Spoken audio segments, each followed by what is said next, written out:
tuongezewe nafasi ya deputy party leaders wakuwa 4, Winnie akiwa mmoja wao. Foreign Affairs Cabinet Secretary Musalia Mudavadi says the government will not compensate Kenyans killed or injured in the Russia-Ukraine war. Speaking in Moscow, Russia, Mudavadi said the government will instead assist Kenyans who want to return home. He also urged Kenyans to be cautious about job offers linked to the war. The government of Kenya is not party to those contracts. We are facilitating to help them disengage from difficult situations. But it is not our duty at this point in time to say we are compensating them, because we are not party to it. We did not facilitate them. It was their own volition. A section of Turkana South residents have welcomed the ongoing disarmament exercise targeting illegal firearms in Turkana County, West Pokot County, and other insecurity-prone areas. The residents say firearms are not meant to be in the hands of citizens, saying this leads to destructions of lives. Sisi wenyewe kama Waturkana tumefurahi kwa sababu ya operation hii ambayo tulikuwa tumesema beleni. Yani Mturkana na Pokoti ndio anatakana kuzika punduki ama serikali ndio anaweza kuwa na punduki. Sisi tumepoteza mpuko, tumepoteza wakijana, tumepoteza wamama kwenda kurokota kuni Pokoti na ua. Sasa sisi tumefurahia operation. And that's the truth on Radio Generation. Good morning, I'm Winnie Maganga. The views and opinions expressed on this program are those of the guests and do not necessarily reflect the views of Radio Generation. Radio Generation assumes no responsibility or liability for the interviewee's views. This is Radio Generation. In the beginning, there was morning radio. But now there is Radio Generation's The People's Breakfast, curious and bold, getting facts from the shadows. That's what it is. Now, as the city wakes and secrets stir, a bright new voice shines. The People's Breakfast. Your morning, your voice, your journey. Good morning. Good morning, my neighbor. Welcome to the home of hard truths and bold insights. Radio Generation. A very good morning to you. This is Radio Generation. The time right now is 5 minutes past 6 o'clock. How are you doing? Niko na ICT Muga on the People's Breakfast on Radio Generation 88.8 in Nairobi, 90.7 in Mombasa, and 89.5 in Garissa. City. Yes, Paul. Uko vipi? Niko mzima bwana. Kuna jamaa anaitwa MC Tonja amesema checking in from Muhoroni. Asante sana. Ulisema Muhoroni ni uko kwenu eh? Ndio. This is actually your neighbor. Inaweza kuwa hata maybe hata ni like mtu ambaye mko na ukoo. It is very likely. Very likely, I'll see. But remember, Manora is a settlement scheme. Right. So kila mtu ambao hapo ni settler. Haina shida, so unaweza settle hapo na your family. What actually happens, yes, what you're right about, your neighbor becomes your relative. Yeah. Because that's the person you relate to most. That's the person who ukikosa sukari utaenda kwake. Someone once asked me this question. I don't know if it is you or it was someone else. Is your wife your relative? No. We spoke about it, you and I. Yeah. I told you your wife is not your relative. Your wife is not your relative, or your husband for that matter is not your relative. Next of kin, like it's a relative. Relative. But you're related to her through marriage. Relations are people you share bloodlines with. You don't share bloodline with your wife unless you've gone and married your cousin. Yes. Because see, even when a crime is committed, for example, and you present yourself, you're asked, how are you related with the victim, for example, and you say, oh yeah, we are neighbors. That's the relationship. It's a friendship. Yes, it is a relationship. Right. That is not the term relative. Right. And relationship can be synonymous. Yeah. But when you talk about familial ties, the familial ties are directly related to blood connections. Okay. Ancestry, So as I said, unless you marry your cousin, okay? Yes. Or your sister. Right. Yes. Malimoengu haya. Yes. Now, in 1922, Mahatma Gandhi was sentenced to 6 years in prison for civil disobedience in India. You heard? Mahatma Gandhi in 1922 was sentenced to 6 years in prison for civil disobedience in India. Aliambia wazungu, no, nehi, we cannot do this. I cannot do this any longer. Then they told him, all right, mate, you cannot do this any longer. Kuja hapa, ingia kilindani karakaroni, think about your life. 6 years, eh? When did India gain its independence? 47, I think. 1947, yeah? Yes. So for 20-something years, this guy was just there fighting these folks. Well, Mahatma Gandhi didn't start there. Alianza South Africa. Mahatma Gandhi umoja? Huyo mmoja tu. Alianza South Africa? Yeah. Alikuwa anafanya nini huko hivyo kwa kina Mbelek Ngasara Ngolo? What was he doing there before he started this drama of his? Si alikuwa anaishi huko kwani. Oh, for real? You actually being serious here? We're not. This is not this is a proper history lesson. Yes. Okay. Then he moved to India. He spent over 20 years in South Africa, bro. You don't say. I do say. Imagine Mimi in my head. Mahatma has never set foot out of India. He was just a shy lawyer. Mtu alikuwa anafanya kazi yake. Kapima, akaona.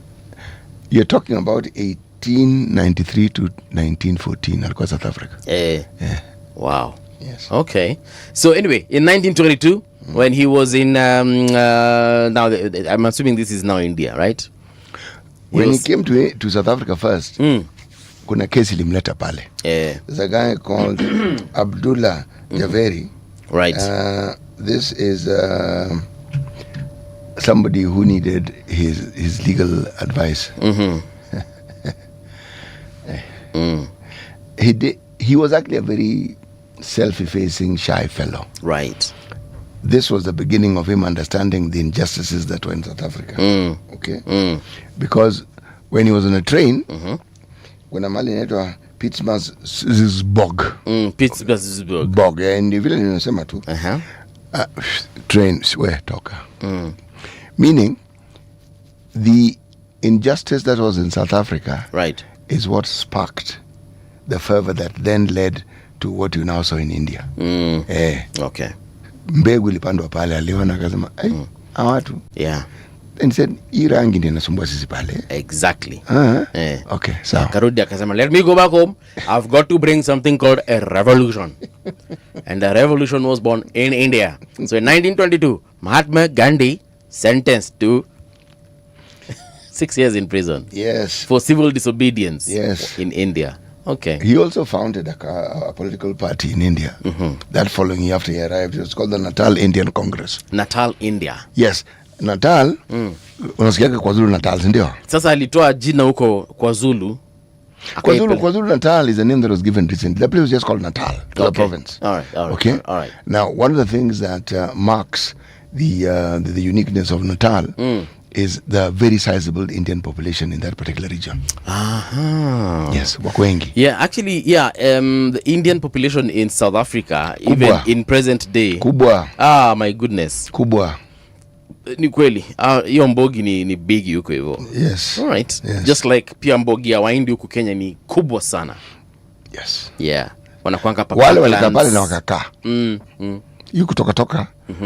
Awe to mara people had dual citizenship, so they took advantage of the British citizenship. Commonwealth ilifaidi watu wengi sana. We are the ones who as Africans didn't have that dual citizenship. Yeah. Si hapa ni kwenu. Unataka kwenda wapi? Si utulie tu hapo. Kaa tu hapo tu. Sawa. Enough about India. Tupeleke Tunisia na methali ya leo. Sisi na kwenda wapi? Tunis. Sisi na kwenda Tunisia. Naam. Right. These fellows have some of the loveliest proverbs you've ever heard. Yes. Delightful. Right. Like salt, he does not miss a meal. Like salt, he does not miss a meal. With reference to another human being, I don't think this is very polite, is it? I don't know. Mazu jamaa bana anajua mahali kuna mamkuli sio? Anakulanga breakfast, anakula lunch, anakula supper. Anakuja kutembelea right at the right time. Nilikuwa napitia tu. Mnapika Sawa basi ninawishe mkono. Ama anakaa hivi anaketi anasikia mkipika huko jikoni anasema na usiweke chumvi mingi ama anaona kipita hivi na pilipili huwa sikuli pilipili, usiweke pilipili kwa mchuzi sababu anajua yani ashajialika. I'm reminded there's a time we went with my uncle. There's an uncle of mine. And I know he's listening. Anaitwa Uncle Paul. Yes. Anaitwa kama mimi. He married my aunt. Yes. So Uncle Paul tumena naye kwa kutembelea watu fulani. Yes. In the neighborhood of Machakos. Mahali fulani. In the neighborhood of Machakos. Yes. So we went there and we could hear these guys cooking. And we could tell for a fact these guys are cooking. Tumesikia kitunguu kikatakatwa, tumesikia nyanya kikatwa. You can smell the ginger bean, pounded and put in the food. Exactly. You can tell the garlic. And unasikia kikarangwa. Ukasikia kakuku nje kamechinjwa. Kakufa. Na food ikapikwa. My friend, I counted 2 hours after they had finished cooking. We were not being served. And by the way, they had made chapati as well. So it was chapati and chicken. So I could smell chapati. Na tukaona amemaliza kupika, amekuja maketi na sisi. Mlingoja 30 minutes. 1 hour. Tumbo zilipiga kelele. 2 hours later we said, si asante sana, acha tuelekee kwetu. Asante sana for hosting us. By saying that we were expecting maybe aseme zile Hapana. Usiondoke, hata chakula kimeiva, wacha tuwapakulie. My friend, venye tulisema sote tuende, alisema asante sana kwa kuja. Mungu awabariki na msipoteange sana. We were like, what the hell, man? What? Kwani mlikuwa mmeenda kula? Siti nikija kwako, nisikie chakula kinapikwa kule jikoni. And you do not serve me. It's not just that. Ukija kwangu utakula. I know you're very generous. But I'm just saying, if I were to come to your place, and I can tell for a fact you're cooking, and I can smell that beautiful, delicious food, then you do not serve me. I will leave by the but nitatoka pale na fikira nyingi. Walikuwa najipikia. Na hamkuwa kwa hesabu yao. No, sorry bro. It's okay. It's very sad, but it is what it is. Right. So, like salt, he doesn't miss a meal. Yes. I love these Tunisians. So compare these fellows have some really, really lovely proverbs. So poor sana. Yes. All right. Let's get on to this beautiful website that is radiogeneration.co.ke. So Senegal has been stripped of AFCON title as Morocco declared winners. And not only have they been declared winners, but winners with a 3-0 scoreline. Like what in the heli? So this is what has been said, yeah? Samuel Atieno aliandika his story 4 hours ago. So if you've been frequenting our website, you will actually get to see it.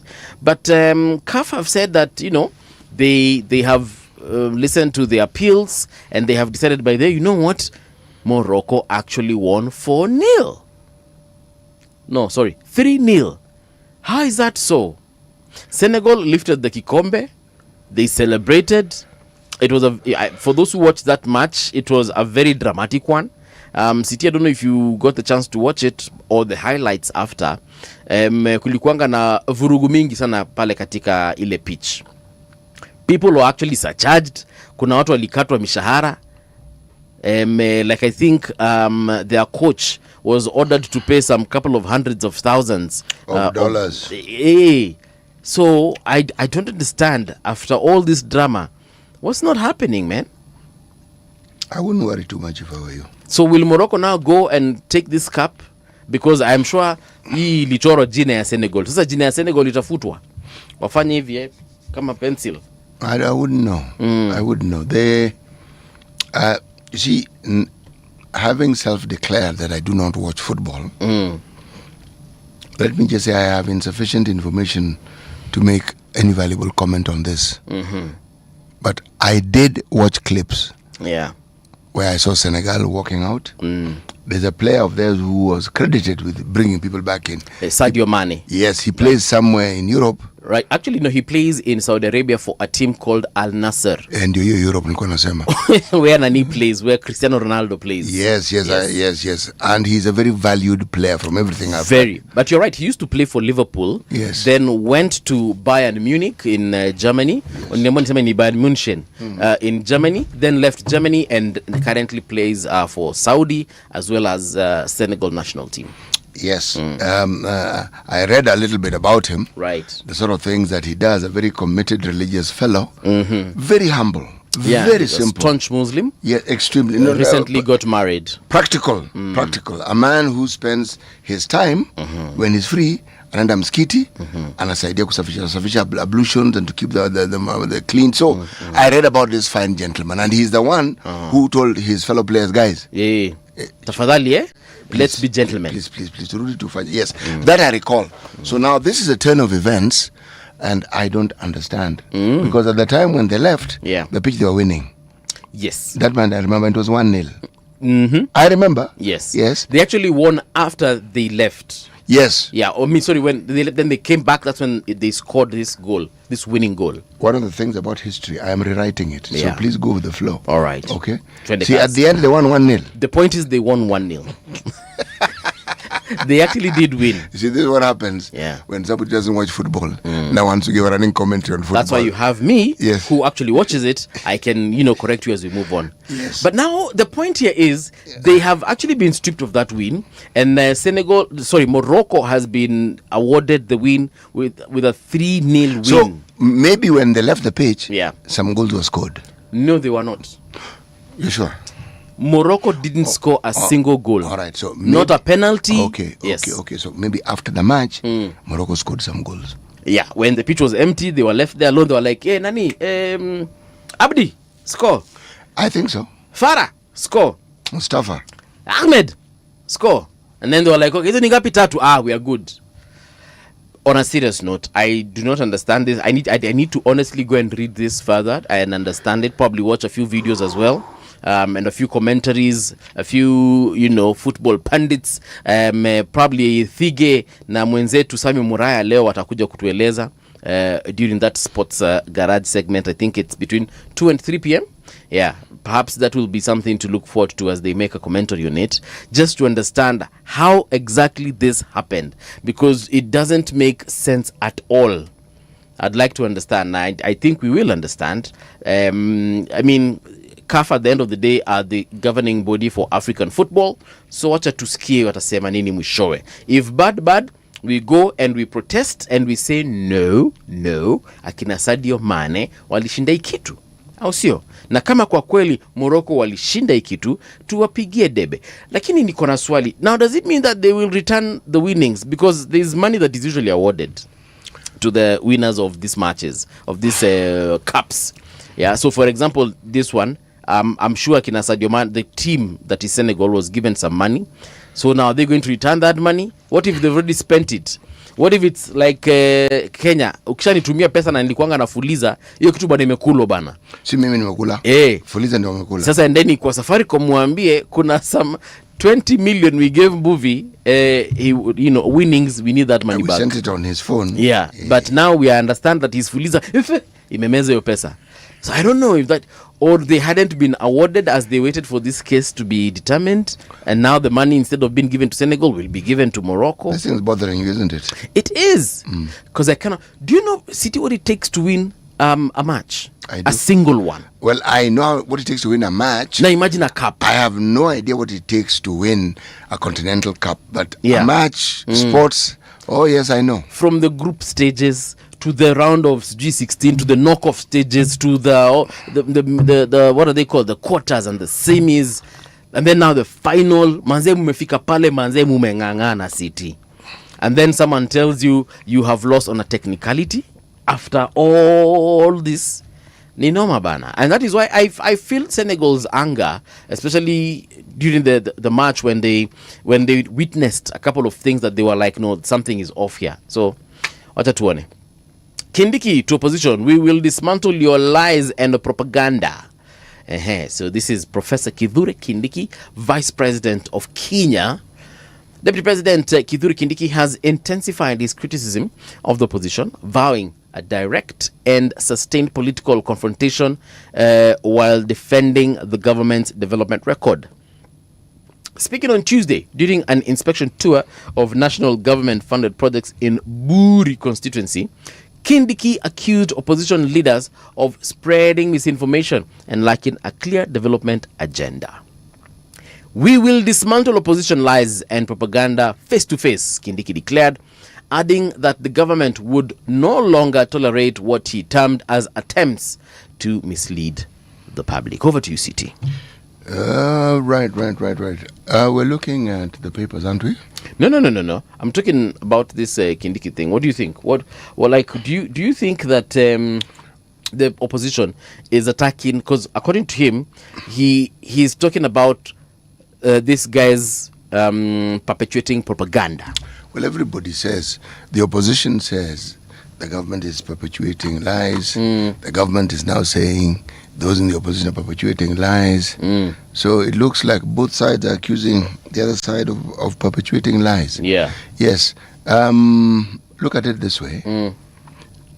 When the deputy president points to specific lies, yes, that, as he claims, have been perpetuated by the opposition, right, we will then be in a position to understand what he's talking about, because we then hope he will present us with what he believes to be the truth, so we can judge whether what he attributes to the opposition constitutes lies and what he says constitutes the truth. But until then, politicians are talking. Essentially, that is how I see it. Yes, the deputy president is a politician. He is speaking.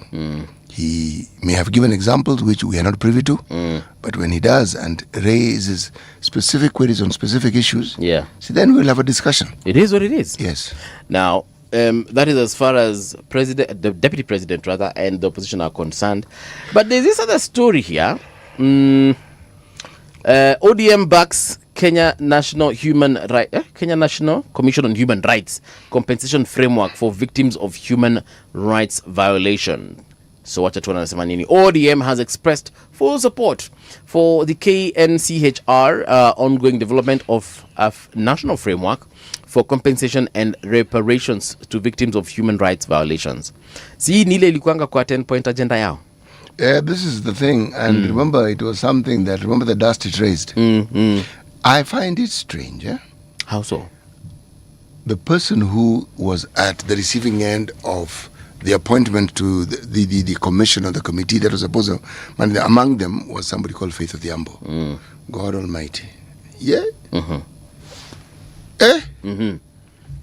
Former LSK Prezo. Former LSK Prezo. Why? Yeah. How can you, blah, blah, blah. There was a lot of flux. Yeah.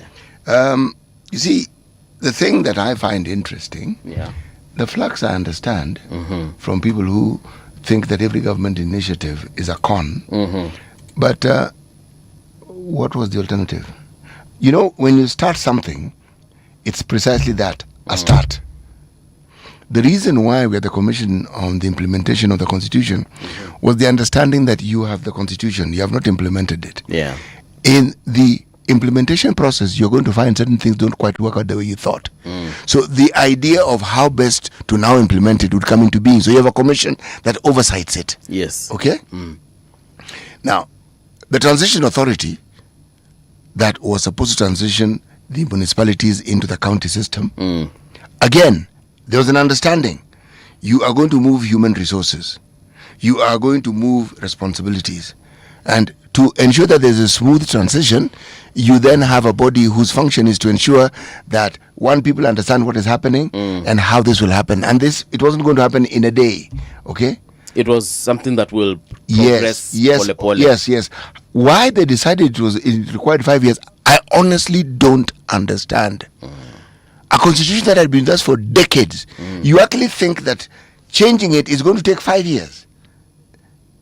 Anyway, when you appoint a commission and you determine that this commission has a function, there are bound to be hiccups, most certainly, most definitively so. For sure, yeah. Yes, so isn't it better for them to lay out what it is they want to do? Then you're told, can we have a little discussion about it, please? Because or if you have arrived at a certain understanding of what the compensation ought to be, explain to us how you arrived at it. The people called actuarists. Actuarists tend to understand how these things are done, because compensation for harm, death, loss of limbs, loss of work, all these things actuaries come up with an algorithm that determines how you can work out the cost, depending on what you do, depending on your age, depending on the likelihood of where future earnings, all these things. The damage caused. Yes. So this was a moment for us to have a very rich discussion on what we need to do and what it is that is going to be the ballpark with reference to how we compensate victims. True story. We didn't even get there. We didn't. No, we didn't. Okay. There's a story here written by David Bogonko. David Bogonko amesema Cancer Agency seeks 250 million shillings boost to strengthen prevention and diagnosis. The government's main agency tasked with coordinating cancer control efforts has appealed to Parliament for an additional 250 million in the current financial year to address critical gaps in prevention, early detection and diagnosis. Appearing before the National Assembly Departmental Committee on Health during consideration of supplementary estimates one for the 2025-2026 financial year, the acting chief executive officer of the National Cancer Institute of Kenya, Elias Meli, has warned that inadequate funding is undermining the country's fight against cancer despite heavy investments in treatment and infrastructure. Wait, I thought Dr. Olweni was the CEO. Chairman. He's the chairman. All right, so this is... All right, fine. Got it. But coming back to this money, 250 million. You know what it reminds me of? No. State has been allocated some 17 billion. Well, 8 billion, and then now they're asking for an additional 8 billion, an extra 8 to make it about 17B. This shouldn't be a problem, should it? Well, let's see whether it's disbursed or not. Yeah. Like, Chief Executive Officer amesema, waheshimiwa, we need some 250M. Actually, if I were the waheshimiwas, I'd be like, you know what, have an entire B. Let's see if 250M will help in prevention and diagnosis. I wonder what 1B would do to you or for you. More diagnosis and more prevention. Right. Or even better diagnosis, better prevention. Yes. Ningalikuwa pele ningesema si kuna ka 8 billion mali kanafaa kwenda state. Hiyo ya state was kateni 1B. Because they don't need it at once, do they? They don't. Yeah, so give them half. Right. Which will take them 6 months. Or just don't give them at all. No, shida. Give them half. These guys were given a lot of money. The last financial State year. has many functions. I can't remember who was being questioned. Was it yesterday? I think it was yesterday or the day before that in Parliament. And Nakasema State House is 3 ministries combined. Even if it is 6, it is okay. Alisema State House is not a say, because Kenyans were asking Yawa, what is they were asking Yawa, what is in State House that actually requires 17 billion? There are many things that are happening there, bwana. Listen, wakauliza kuna factory huko mnapeleka raw materials. Iko. Factory gani? City wanatengenezanga nini hapo? Ya mkutano. Hawatengenezangi juice kama Makueni. Wanatengeneza juice. Hawatengenezi zinaitwa jizi metals and vitu kama tuseme industrial area. Wewe unafikiria hizo affordable housing zinajengwa kutoka wapi? But hazijengwi State House, bro. The whole process ambayo so we have a whole ministry of these things. And I'm forgetting the name of that ministry. Who do they report to? But it is the ministry. And the person who they report to. Okay, is State House the one that that gives the money and says, okay, now we have given money for these houses to be constructed in Meru County? No. That's what I'm saying. The final decision making process. And I know you're being facetious, but continue. Oh my goodness. Can we take a look at the traffic in Nairobi right now and perhaps also the one in Mombasa? Of course we can. So what are we saying? Traffic. This is exactly what we're saying. Agwings Kodek is very clear. Mombasa Road also looking very clear. Ngong Road, apart from a few pockets here, the junctions kama kawaida hizo simnazijua bwana. Ngong Forest. Oh no, so this is the southern bypass. The Ngong Forest road is looking quite why is it called southern bypass and then at one point it's called Ngong Forest Road? Haiko mbali sana na Ngong. Ama ni Ngong Forest Road the point is wanakutana mahali. Kuna mahali wanakutana Yes. Okay, sawa. Southern Bypass iko sawa. Ngong Forest Road iko sawa. And then kuna hii barabara inajulikana kama Langata Road, hiyo pia iko fiti kabisa. Bogani Road, you guys are moving quite well. Watu wa Langata Road wakienda huko Uhuru Gardens as you're heading towards the CBD, fantastic. T-Mall roundabout, Uhuru Highway, sehemu za huku ni wapi, Lusaka Road, my goodness, it's looking good actually. Jogoo Road today also looking quite clean, so that means you guys are moving quite well at 6:32 in the AM. So basically Nairobi County, apart from this is Outer Ring Road, mahali mnaenda kupatana na Donholm pale Manyanja Road, that is just a mess. Really sorry about that. And then we go to Thika Super Highway, also known as the Embu. It's called Embu what highway? Embu Nairobi Highway. That's actually the real name. Unajua tunaitanga Thika Super Highway na hii barabara actually inaitwa Embu Nairobi Highway.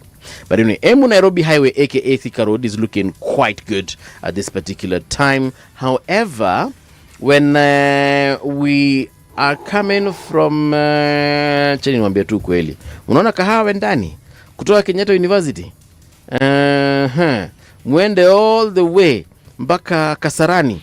That place is bumper to bumper. Then it opens up kidogo when you get to the USIU, not USIU. Yes, when you get to that barabara kanaingianga Ruaraka Neema Hospital na inaelekea sehemu za Nairobi, hapo imeshikana tena all the way mpaka Pangani. So basically, if you're coming from those sides, I'm really sorry. Chances are you're going to be stuck in traffic. If you can call your boss and ask them if you can work from home, better for you. Mombasa County is looking good today, just like yesterday. This is Sheikh Abdullah barabara inakaa iko sawa. Moi Avenue iko fiti. Ronald Ngala pia iko sawa. Sehemu za Makupa naona mko sawa kabisa. Apart from the ferry, where you guys are waiting for the ferry.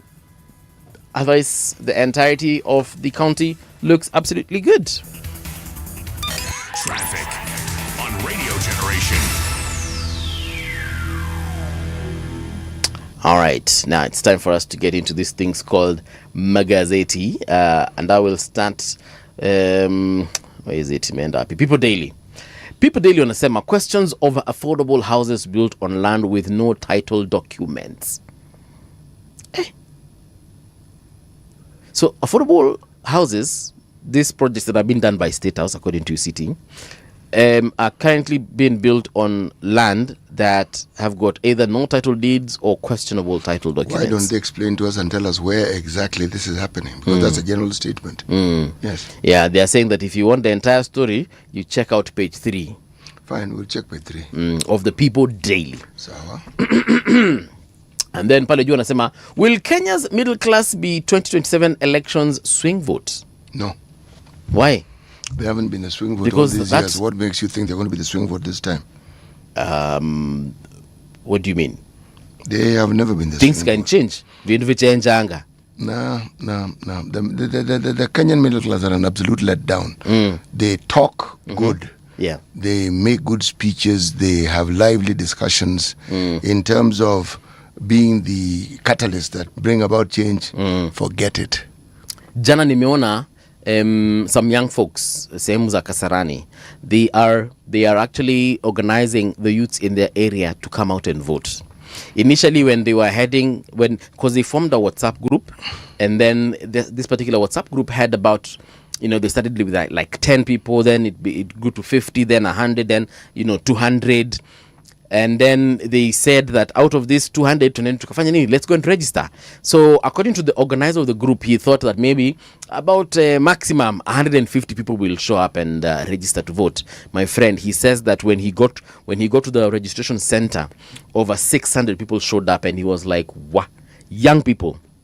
And I like what those guys are doing, because if we can do that every single day until wakati registration itafungwa, I can assure you that every young person in this country, almost all the young people, will have registered to vote. They will have their IDs, they will have their voters cards. So the middle class being the swing vote, maybe. The young people being the vote, not the swing vote, but the vote. Oh, that's going to be awesome. And they were saying that they're targeting to ensure that 15 million young people are registered. 15 million young people. registered. That I believe is going to happen. Yeah. That young people or the Gen Z or whatever you want to call that age group, that they're registering and that they're taking it seriously. When we had the Mheshimiwa from Yala Jana, Karobia. Yeah, I did mention it, and I said I know that the Gen Z, the group we refer to as Gen Z, are registering in large numbers. Now the issue is registering in large numbers and voting, two different things. But I know they're registering in large numbers because I talk to people in that age bracket, and they have grouped themselves. They understood what happened in 2024. They regrouped. Yeah. They are quiet, but doesn't mean they're not doing anything. They've just understood that subterranean activity sometimes is more useful and more effective. They are registering. Now, that, if you ask me, that is where the change can come from. Middle class. Kidogo tricky. All right. Forget about it. The Standard have got a picture of President Ruto, and he looks rather disturbed. But this is what they're saying. Disturbed or tired? No, well, me, this is a face that looks disturbed. But anyway, they're calling it unpresidential. Whatever happened to presidential decorum? Your decorum ndio gani hiyo? Ruto's 4-day Western tour, meant to showcase development, instead became a shocking display of insults, body shaming, and personal attacks. Opposition leaders were ridiculed for their families, habits, and political failures, while the president boasted of his achievements. A platform that should inspire hope turned into a spectacle of unchecked profanity and political theater. This story is on page 4. Now I get where the Standard is coming from, because they're looking at the president and they're asking whatever he did, was it presidential? But let's not forget that the opposition, on the other hand, they also did something. Former DP Gachagua, kuna maneno alitamka kuhusu Mheshimiwa Rais, na pia Mheshimiwa Matiang'i, Daktari Fred, pia kuna maneno alitamka kuhusu President Ruto hapa hivi. And guess what? They weighed, in my opinion, in equal measure. They all three body shamed the other side. All three attacked families on the other side, on either side. So wako draw. It's a goal. Wako draw. Si kama ile Senegal na Morocco. Sasa hapo kwa draw ndio sijui, kwa sababu President Ruto alienda all out. Unajua ile unafanyanga hivi, unakunja jamvi, unasemanga ni jamvi. Ati umesema nini? Oh, sawa. All out. Nimekuelewa. Sasa tuseme hivi. Yes. And then akaenda. So if we're talking about, I know it's a goal, but it might not be draw. It could actually be 2-1 or 1-2. Or did they actually score? Did they both miss? No, bro, this one's they scored. They scored. Well, The president, for example, did, like, for example, when he was talking about DP Gachagua, former DP Gachagua. He mentioned him by name. Not by name. Okay. But he alluded. Since we live here in Kenya and not on Mars, we live here on Earth. What did he say that makes us think that the comments were directed at DP Gachagua? So this person he was talking about, he said this particular individual, now that we can assume it's former DP Gachagua, but this particular person, sema huyu mtu kazi yake ni kufanya nini? Ni kutia mimba watoto wasichana wa rika ya watoto wake na kuua hao wasichana, right? Wasichana wadogo, that is what he called them. He went on to say that huyu mtu hata kwake nyumbani hajajipanga, kazi yake ni kwenda kwa kitanda ya ndugu yake ambaye aliyekufa na kufa. Yes, that's how deep he went. That's how bad it was, bro. Ilienda huko? Ilifika hapo. And I'm paraphrasing here. Ilifika huko. And then he went on to say so many things that you can find even here on the Standard that wameziandika, quote. For the sake of morning radio, I will not repeat them. But now, but now on this other side, pia Gachagua alisema, president, alimuita kasongo. So unajua even ndivyo wanamuitanga. Akasema huyu jamaa amekonda mpaka masikio zimekaa a certain way.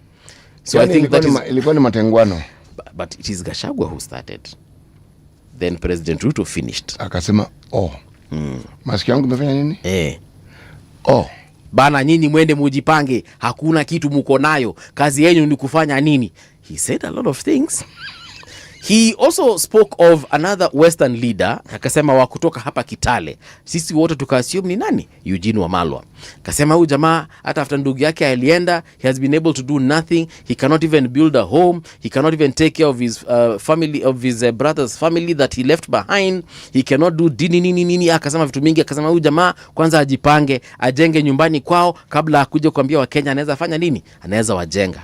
Nikauliza hizi ni gani? Aya. Then he went ahead, now on the other side, Dr. Fred Matiang'i at a rally, he said he felt attacked. He was like, huyu jamani ni ananiambia, why is he ingiliang my body? Kwa body alifanya nini? Mbona anaingilia mwili yangu? Alitaja nini kuhusu mwili ya mwenzake? Something to the effect of wamenona sana hawa watu. Si chakula ni yake. Kitu kiangalia zaidi opposition bro, hasa wameshiba. Si kwa ubaya, hasa wameshiba cha ukweli. Now, akasema hivi kuhusu watu wa opposition. I mean, sasa Dr. Matiang'i akasema, look, huyu jamaa ananiingilia, yeye mwenyewe amekonda. Sasa shida yake ni nini? Sijakuja kwa bibi yake kumwomba chakula. You see, these guys became very personal. Yani walipeleka mambo huko. They became very personal. They became very, very personal. Yeah. It's not the first time that we have heard of this. Do you remember there was a time when we were being entertained when mwingine anaita mwenzake mlevi, mwingine anaita mwenzake mchawi. Wakumbuka? Nakumbuka yoyote Mogoroki. Hizo zote nakumbuka. Yes. Madimoni, watu waliitwa madimoni. Watu walitajana majina makali sio? Yes. So this isn't new, is it? It isn't new, but should it be like this? Let me put it to you this way. Honestly speaking, at some level, it's highly entertaining. Highly. Yes. To the point where it's actually funny. But, on the other hand, you have to ask, what is it that's really happening? Because by the time people are getting personal, kuna mahali mtu amekanyaga miba. There's a thorn somewhere. And it is really causing irritation. Kuna shida mahali. What is it?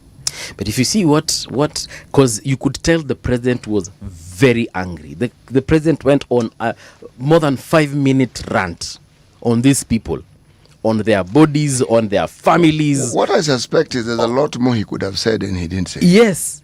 Don't forget, this is a president who, the last we checked, ameokoka. Jamani pastor, as far as I'm concerned. All right? As far as you and who are concerned. As far as Mungala movie is concerned. This guy is a Pasi. I cannot imagine my pastor, I'm a Catholic, so my priest, I cannot imagine my priest standing on a podium somewhere and attacking another person, talking about their wife, talking about their children, talking about their sex life, talking about, I cannot imagine that happening. No, yo chama cha dini ambao you belong to, hawana hizo vitu. But some of these independent, locally brewed churches, kidogo tricky. Yeah. So the Daily Nation are also talking about the same thing. They're saying gloves are off. Critics accuse president of misrule, but he argues it is an unfair assessment. But why is it then? Has the Standard pointed to what Gachagua said? Have they pointed out to what Matiang'i said? Have they pointed it out? Actually, they haven't. So, and have they even pointed out that actually it is Gachagua who began this entire circus? Let me just say this, that perhaps it's because we are just reading headlines. If we open the inner pages, maybe they will say why the president said these things. For the guys who follow the president and who follow Gachagua and who follow Dr. Fred Matiang'i, they will understand perhaps where this rant from yesterday came from. Right? They'll understand where it came from. We might not understand why it was served, but we understand where it came from. But the question here is this presidential? Meaning? Like, is this something a president should say? Let's ask the question, what are these things that he shouldn't say? Such profanities. Where's the profanity? Sweetie, the moment unaanza kusema, for example, someone who went to his brother's deathbed and manipulated his will so as to disinherit his widow and children. You want to give us a lecture? You cannot mislead this nation. So he might not have said some F word here or some S word there, that's not some profanity. N word here, but City, he might as well have said it. No.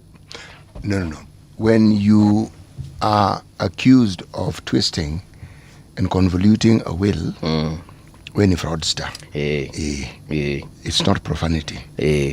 Lakini sasa, malizia. You're being accused of being a fraudster.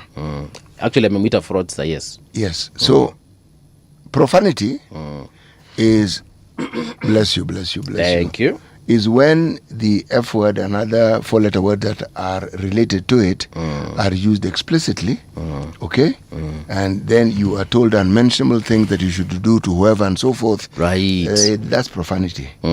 This entire conversation from everything I have heard from you, what these guys, when I was a young man, we used to call it matengwano. Nanyo? When I was a youth, we used to call it mtengwano or matengwano. When somebody tells you, we didn't understand the meaning of satellite, lakini una kichwa kama malenge, that one. Then Are you seeing mchongwano?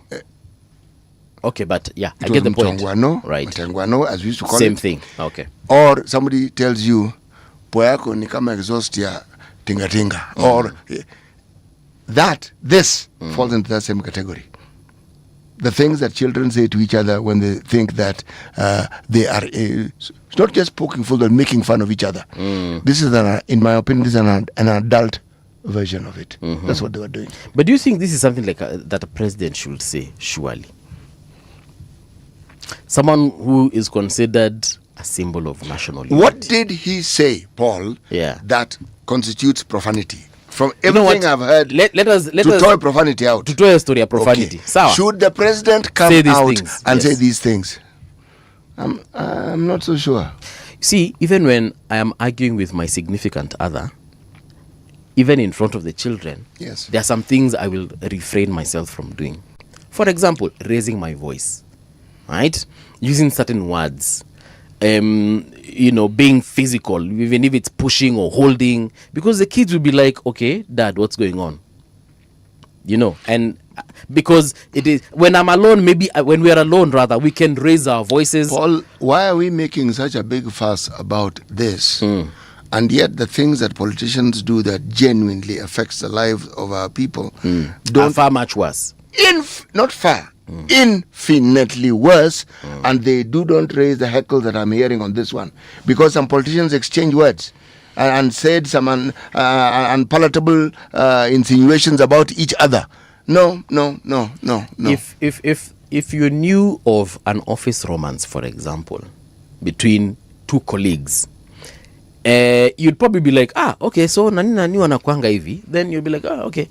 But the day you actually see them holding hands in the office, perhaps even exchanging some saliva, that's when you'll be like, it's not like you didn't know. It's not like it's wrong for them to do it. I mean, they're adults, whatever they do, that's their own. But the moment they're showing it out live, they have given you an opportunity to get into their lives and make comments on their life and whatever it is that they're doing. Now, when the president does this, in my opinion, when he comes out and responds to the opposition in the same way they have been talking to him, then it opens a different chapter. It's not like we do not know that politicians, and not necessarily the president, it's not like we do not know politicians are, thugs, because they steal public money. It's not like we've not seen politicians in court for cases to do with murder and rape and so on and so forth. But the moment it now starts coming out in words, you are like, hiya. When the president says that this guy went to sleep with his brother's widow. He did not say that.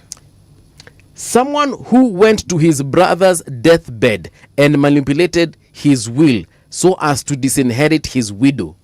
Yes, that is not the same thing. You see, let me explain this to you. What the rumor mill in this country says about politicians, we tend to know quite a bit of it. We never discuss it here because it's of no significance, and we do not have the evidence to support it, even if I heard it. And frankly, I don't care. Okay? Frankly. Is it going to move the needle in ensuring that those who are facing starvation, and currently around 3 million, that they will suddenly get food and that situation will disappear? It won't. So as far as I'm concerned, it's of no consequence to me. It's not something I will even bother discussing. But When it gets to the national level, where the president and some people who are in high offices or regarded to be, should we say, high-level members of the opposition decide that this is a conversation they want to have, let them wash their dirty linen in public. Yes. This is what he says in regards to weight. I was surprised to hear them say William Ruto does not sleep, that he is emaciated. Now, this is actually something that former DP Gachagua said. I am intelligent to know when to cut down weight to concentrate on what I want to do. Uliita mutengwano. You know what? Ni sawa. At best, it's not profanity. It's childishness. Yeah. Ni kama watoto, as I said, now, let's see who can tell the other unpleasant things about themselves the most. That's really what it is. Yeah. Okay? And the question they're asking, should politicians do it? And I'm asking the question, is this, look, given the bizarre things that politicians do in this country, this one is one which is raising an issue. This, an exchange of words between politicians. This. So we just ignore it and we move on. But personally, but you can see my attitude towards it, man. Okay? To me, this is not the most significant thing that I would consider. Not really. What do you think the kids in this crowd were thinking? They were thoroughly entertained. Thoroughly. They said, oh, kumbe kama sisi tu. And hiyo. Sasa unacheki na haifai kwa hivyo city. Can you imagine ever hearing President Barack Obama saying certain things about his opponents? Oh, Barack Obama has said very interesting things about Trump. But not in this kind of way. You asked, has he said? But not in this kind of way. Look, this is us saying things about ourselves, okay? These are the leaders we have. Judge Kenyans, okay?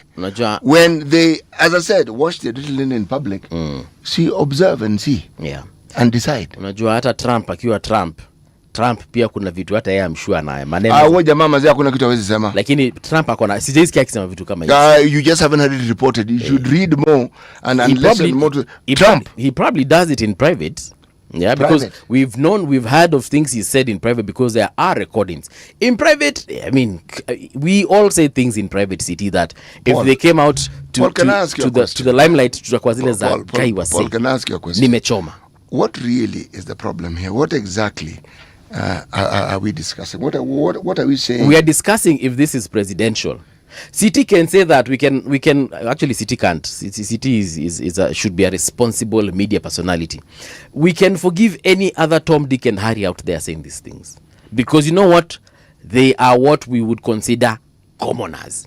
But when you have got a responsibility such as the one you have, the one that I have, the one that the president has, I mean, surely you have got to know what to say in public and what to say in private. Hizi vitu by the way unaweza sema in private na you have every right to. Hata unaweza pigia mtu na mwambie wewe kanono nini unaniambia. Una get? Uko na right ya kupigia huyu mtu na mwambie wewe mtu wa masikio nini unanishow. Hizo ni zenu. Unaona? Uko na right ya kuambia mtu wewe kwenda huko unaendanga kwa bibi za wenyewe. Hiyo ni right yako. But sasa hiyo ni private. Lakini in public bwana, wewe ni president bwana city. Wewe ni prezo. Wewe ni former DP. Actually, sasa tunasema prezo alifanya makosa peke yake. Wewe ni former CS. Actually, wewe unataka kukua president. Kuna vitu zingine bwana, si uweke tu breaks. Weka breaks, pigie mtu, I'm sure kuna namba yake, muandikie hizi vitu kwa WhatsApp. I agree completely that a president is expected to hold a much higher bar when it comes to how he delivers his communication. His tone of voice, the timbre of it, the content of it, what it is that they say, and to rise above the fray. That really is what you're saying. You're saying the president did not rise above the fray. And I'm saying, this is Kenya, and politicians pull this stance all the time. Right. So, yes, it is expected of people in leadership. But my friend, it's been open season for quite some time. Yes. So there's this and much. This is the beginning. Wait a moment. Yeah. People have been speaking of the deputy president's voice. They even gave him a nickname. Yeah. I mean, and that's what I'm saying. So, is it has been no. Why do you think as we've been talking about, I've been trying to tell you, Paul, Yeah.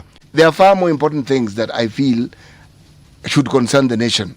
That there is a bit of a tiff, a bickering between the presidents and people. Please consider it as inconsequential and move on. Yeah. Because it is inconsequential as far as I'm concerned. It's not what points to the character of the president, the sort of person the deputy president is.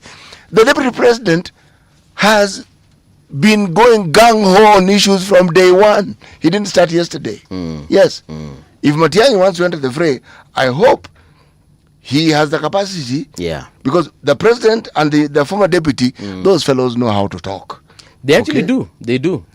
And I wasn't shocked when Gachagua said the things that he said. I actually wasn't. That's the truth. Nilikuwa nasema bana unajua mse ni riffraff. So yes. Nilikuwa nasema mse tunamwelewa. I would actually be shocked if I had someone like Kalonzo say such words. No, Kalonzo, you do not hear Kalonzo saying such things. I would be mortified on his behalf. That one would say, hey, what's happened to Kalonzo? Hiyo ninaweza omba dunia ifunguke niingie ndani. Now, when the president is responding, okay? If we remove the presidential aspect of it and you just listen to the back and forth, it's honestly quite entertaining when you think about it. Can you imagine CJ Maraga saying these things? No. Ati yule jamaa wa kitambi. No, I can't. Yule jamaa wa masikio. No, I can't. Yule jamaa alienda kwa nyumba ya bibi. I can't. Ndugu yake akafanya vitu. Or can you imagine Jimmy Wanjigi standing up and throwing those? Can you imagine it? I cannot. Yes. I cannot. So what I'm trying to say is, I personally do not see the big wah about this. Honestly, I do not. I do not. Okay? Okay, Mtata, do you see him doing this?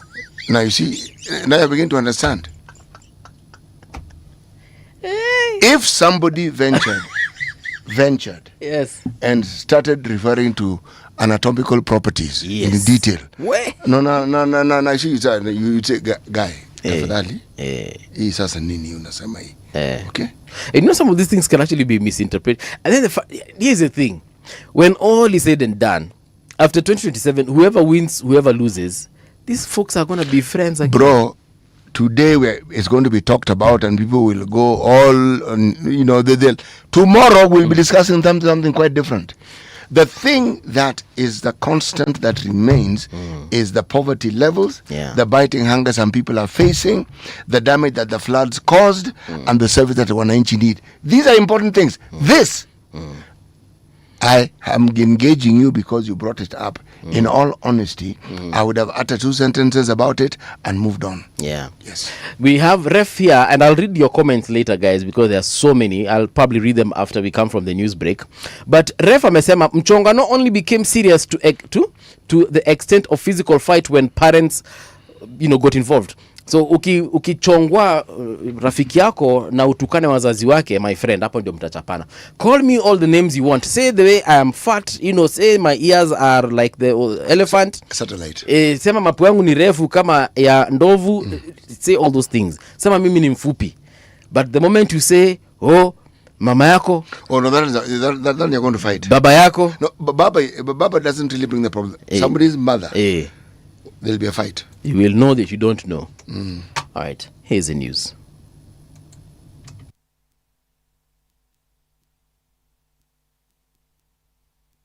Radio generation, the sound is fine. Pump it up, turn it high all the time. Let the music move you, let's sway. Radio G's got your jam all day.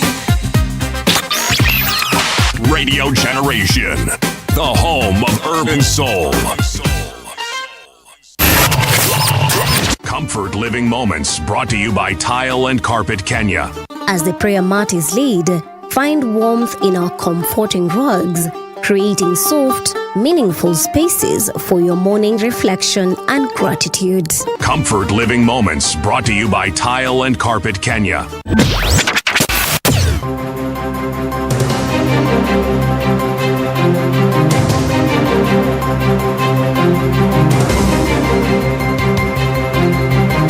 This is the Radio Generation News. Good morning, I'm Winnie Maganga. Police are investigating the fatal shooting of an M-Pesa shop attendant by armed robbers in Mundika on the outskirts of Busia town. The 25-year-old victim, Isaac Buyasi, was reportedly shot outside his shop at around 7 p.m. at Mundika Market. Witnesses say the attackers fired several shots, causing panic among traders and members of the public who fled the scene. The robbers are said to have escaped with about 800,000 Kenya shillings in cash.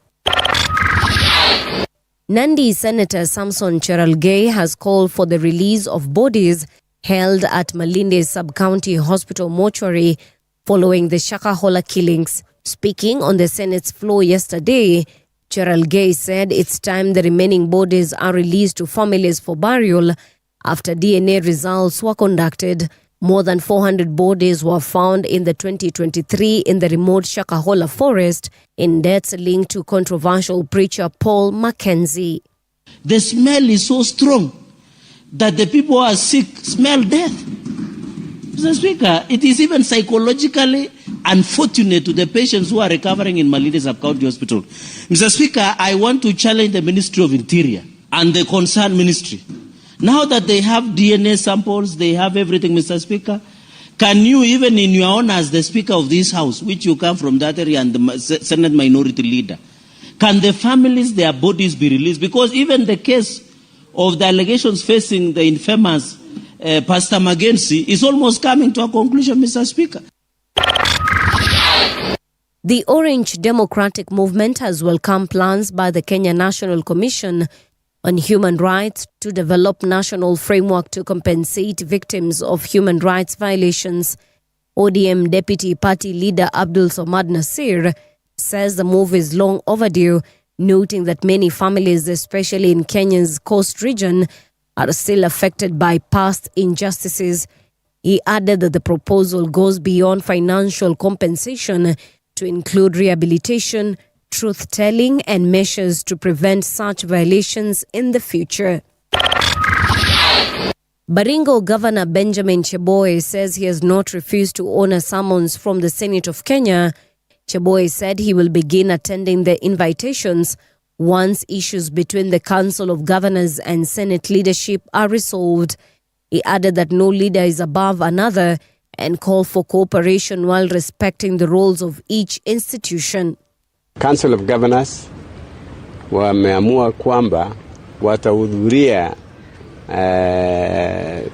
mikutano yoyote ile inaitwa Senate kama ya Public Investments Committee na chochote ile wanaitisha wanataka kuuliza katika county. Sisi hatuna sababu yeyote ile kukataa kuulizwa chochote kuhusu matumizi ya mali ya umma katika counties yote. Iran has confirmed that its security chief Ali Larijani has been killed. In a statement carried by Mehr news agency, the Supreme National Security Leader of Iran said Larijani died after what it described as targeted attacks by Israel earlier on Tuesday. The council praised Larijani for what it called a lifetime of service to Iran and the Islamic Revolution. And that's the truth on Radio Generation. Good morning, I'm Winnie Maganga.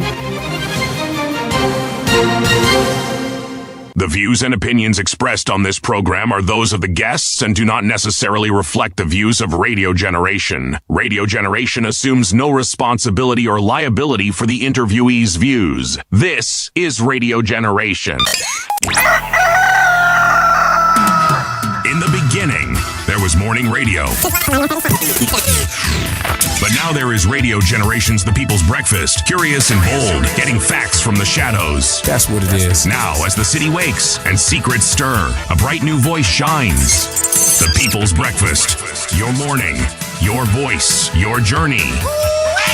Good morning. Good morning, my neighbor. Welcome to the home of hard truths and bold insights, Radio Generation. Very good morning to you and welcome back. It is now 6 minutes past 7 o'clock. This is the People's Breakfast on 88.8 FM in Nairobi, 90.7 in Mombasa, and of course that beautiful frequency of Garissa on 89.5. Big shout out to the following folks. Let me see if I can sample some of your comments before we get into the morning conversation. John Mutua amesema good morning. Very wonderful morning here in Qatar. Aha. Michael Olanda anasema good morning team RG. Marit, good morning kings and queens. Movie. Salamu kwa City Edna and Openje. Ujumbe kwa Edna. Baridi iko Bosongo chituka ni mingi. Iko Bosongo chituka ni mingi. Kuwa na siku yenye fanaka. Okay, sawa. Edna amekuja to make sure I'm pronouncing it well. Yeah. Then we have Polite Old Guy. Good morning from Nakuru. My take 2.1 anasema with that condescending entitled attitude, it's clear Winnie confuses ODM to be among the properties left behind by his dad. Amandika his. But yeah, it's her dad for inheritance. And what's with that combative attitude of hers? All right. Kwani kuna makosa Winnie alifanya? Chama silikuwa ni baba yake. Hezbon Sidon. Na actually alisema hivyo. No. Yeah. But she actually said it. Si weonea? Yes. Chama silikuwa ni baba yake. Ni baba yake. Shida iko wapi? Mwenye alisema. Chama iko na wenyewe bro. You know there's this thing we keep pretending that political parties in this country or else we're democratic. Political parties are not democratic institutions. They are not. Hezbon says, leave alone an orphan, tunataka power. Paka power. Hey. We have a guest in studio and I'm going to be asking him about these things, by the way. Then Gyoko anasema, good morning from Trans Nzoia County. Good morning to you too. Wafula team, good morning. This 17 billion State House issue should not be taken as a joke. We must all condemn it. Today, City Muga has disappointed me. But City is actually against this money. Which money? This 17 billion in State House. Yes. Wafula anasema umemdisappoint. Sijui nini ulisema. No, the facetious manner in which I was referring to this thing. We were joking about it. Yes. He actually thinks that I was in favor of that 17 billion. No. Yes. Sniper anasema, it's one thing to have a voter's card and voting itself. Very true. The real SC, I was embarrassed with the insults coming from President Ruto. He is the president of Kenya. Trump demonic spirit is rubbing off Ruto. Sadly, it works in politics. Imefika huko. Oh my goodness. Aya, kuna msemo kule ameniambia Mbuvi wewe ni useless. Matiang'i was responding to Kasongo's insults. There is no goal. Kasongo attacked everyone including Eugene Wamalwa. Natembea Matiang'i, no one had attacked Kasongo. Sasa msemo kweli pia wewe umeni-attack. Nimekuwa useless kwa nini? Aya, the rest are just repeated comments. Pwani Economic Revolution wamesema Ruto and Rigiji insulted both Uhuru and Raila the same way in 2021 to 2022. Ruto now has to do the insults himself as he has no one like Rigiji to do it for him. Tindis Mungala amesema good morning City and Mbuvi, good morning to you too. And then Juki Mungai amesema good morning from Pineapple City. Hiyo ni thika Alright, so allow me to introduce our guest. It's Alenga Torosdat. I hope I'm saying this correctly. Torostat. Wacha tu ni stick to Alenga. Yes. Thank you so much. Alenga is a policy advisor. Alenga, good morning. Good morning. Umetupata in the middle of those comments za watu. What do you think about the president's language rather yesterday, and also the former DP Rigathi Gachagua's language over the weekend, and then the one by Dr. Fred Matiang'i? What do you make of all these things? Thank you first of all, Mbuvi, for welcoming me on this wonderful show. Karibu. And also a good morning to listeners wherever they are. I think if we look at the utterances of the very important leaders in the last few days and maybe station our comments only there, we'll be missing the bigger picture. It's a pandemic. It's a pandemic. Yeah. Okay. Our politicians across the board, they do not have, there's no political hygiene. This is a place where you say anything, you do anything as a politician, and there's no consequence for bad behavior, especially even from the citizens whom the Constitution envisages as the custodians of this democracy, the disciplinarians of the democratic process. Citizens have abrogated that right. Right. They have given it away. And as long as you have the title Mheshimiwa, you can say anything and it will go away. Just, I think, 2 weeks ago, there's a leader who stood somewhere in Kisumu and spoke very, very silly things. And even the subject of that message was sitting right there, and she was giggling and laughing, Okay. Yeah, when the remarks were made about if Sifuna has a problem with you, just undress for him and don't know do what. Oh, Yeah. I totally missed that. Yeah. And, Okay.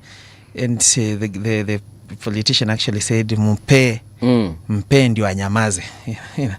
And we're talking about the Deputy Secretary General of ODM party, Catherine Omanyo. And she was there herself and she was laughing at it, So that is the level. That's why I say the way our politicians speak, the way they conduct themselves, the way they deal with the public, it's a pandemic. Yeah. So we need to look at it from the broader perspective. Right. That can we have politics that is essentially, beneficial to everyone? But where does it start in correcting this? It starts by voting in proper leaders. Yeah.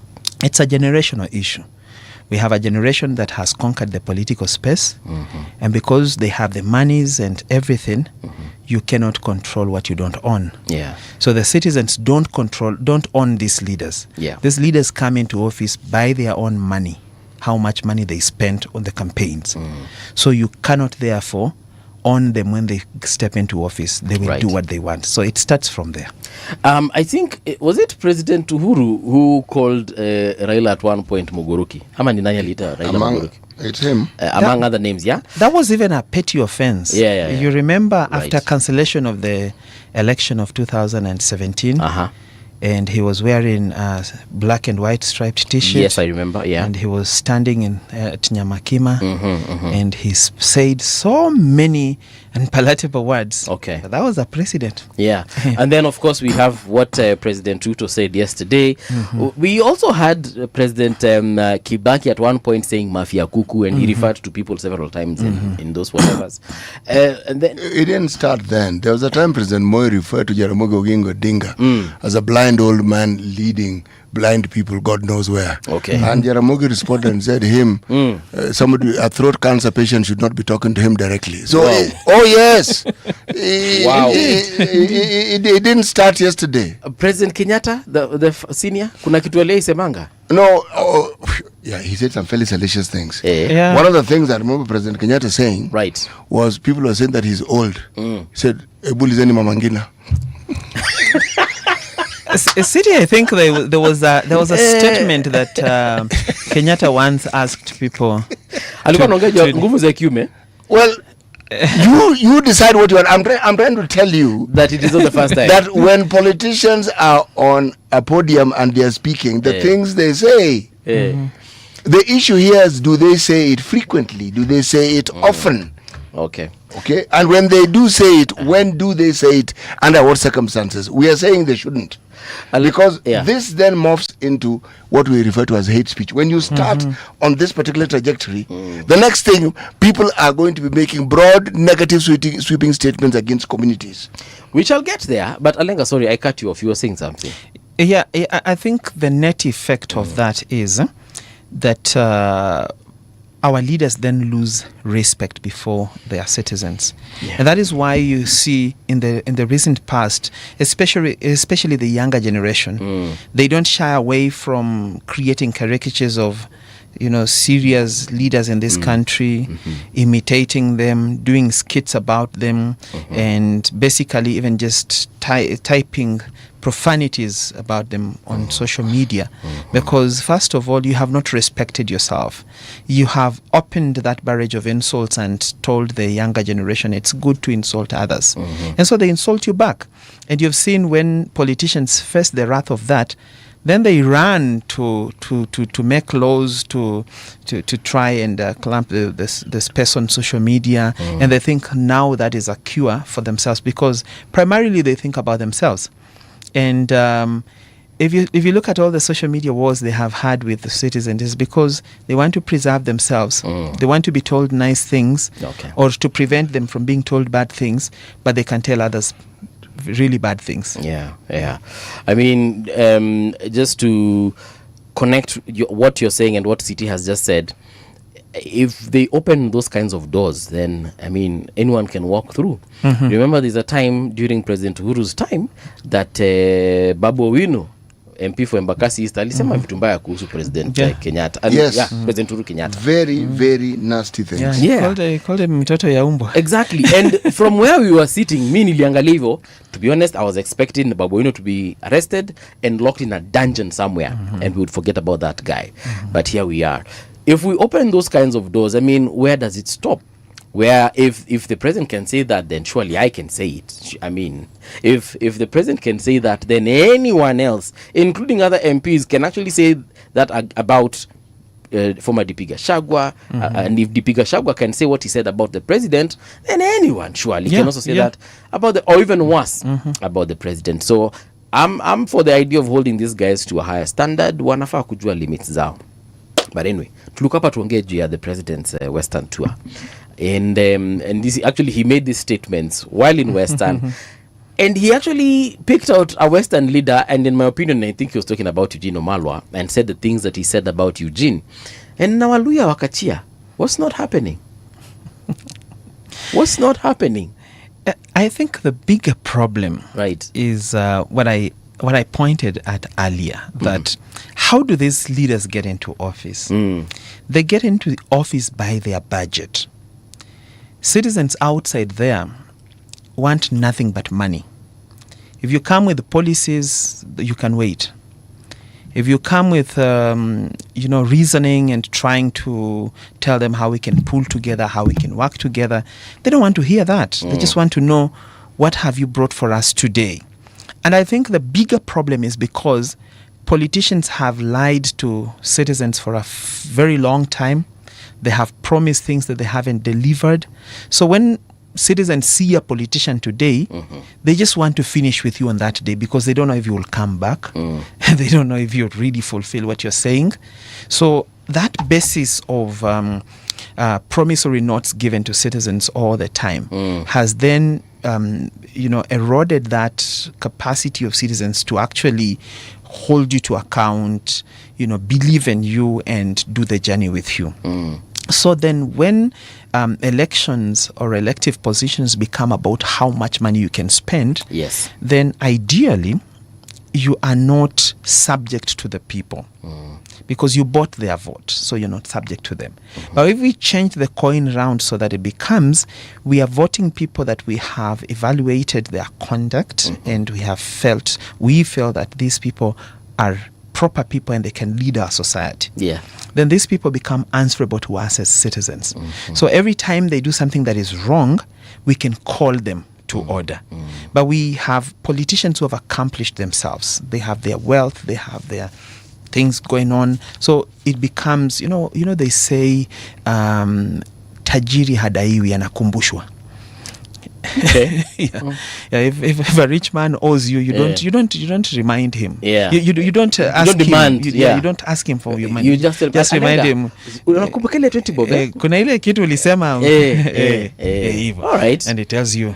But maskini na kuanga lipa ama utoke hapa. Yes. So that level of accountability is lost in the process through which we elect these leaders. Now, in terms of Western politics, it has always intrigued me in this way. Western doesn't have like what you would call a kingpin.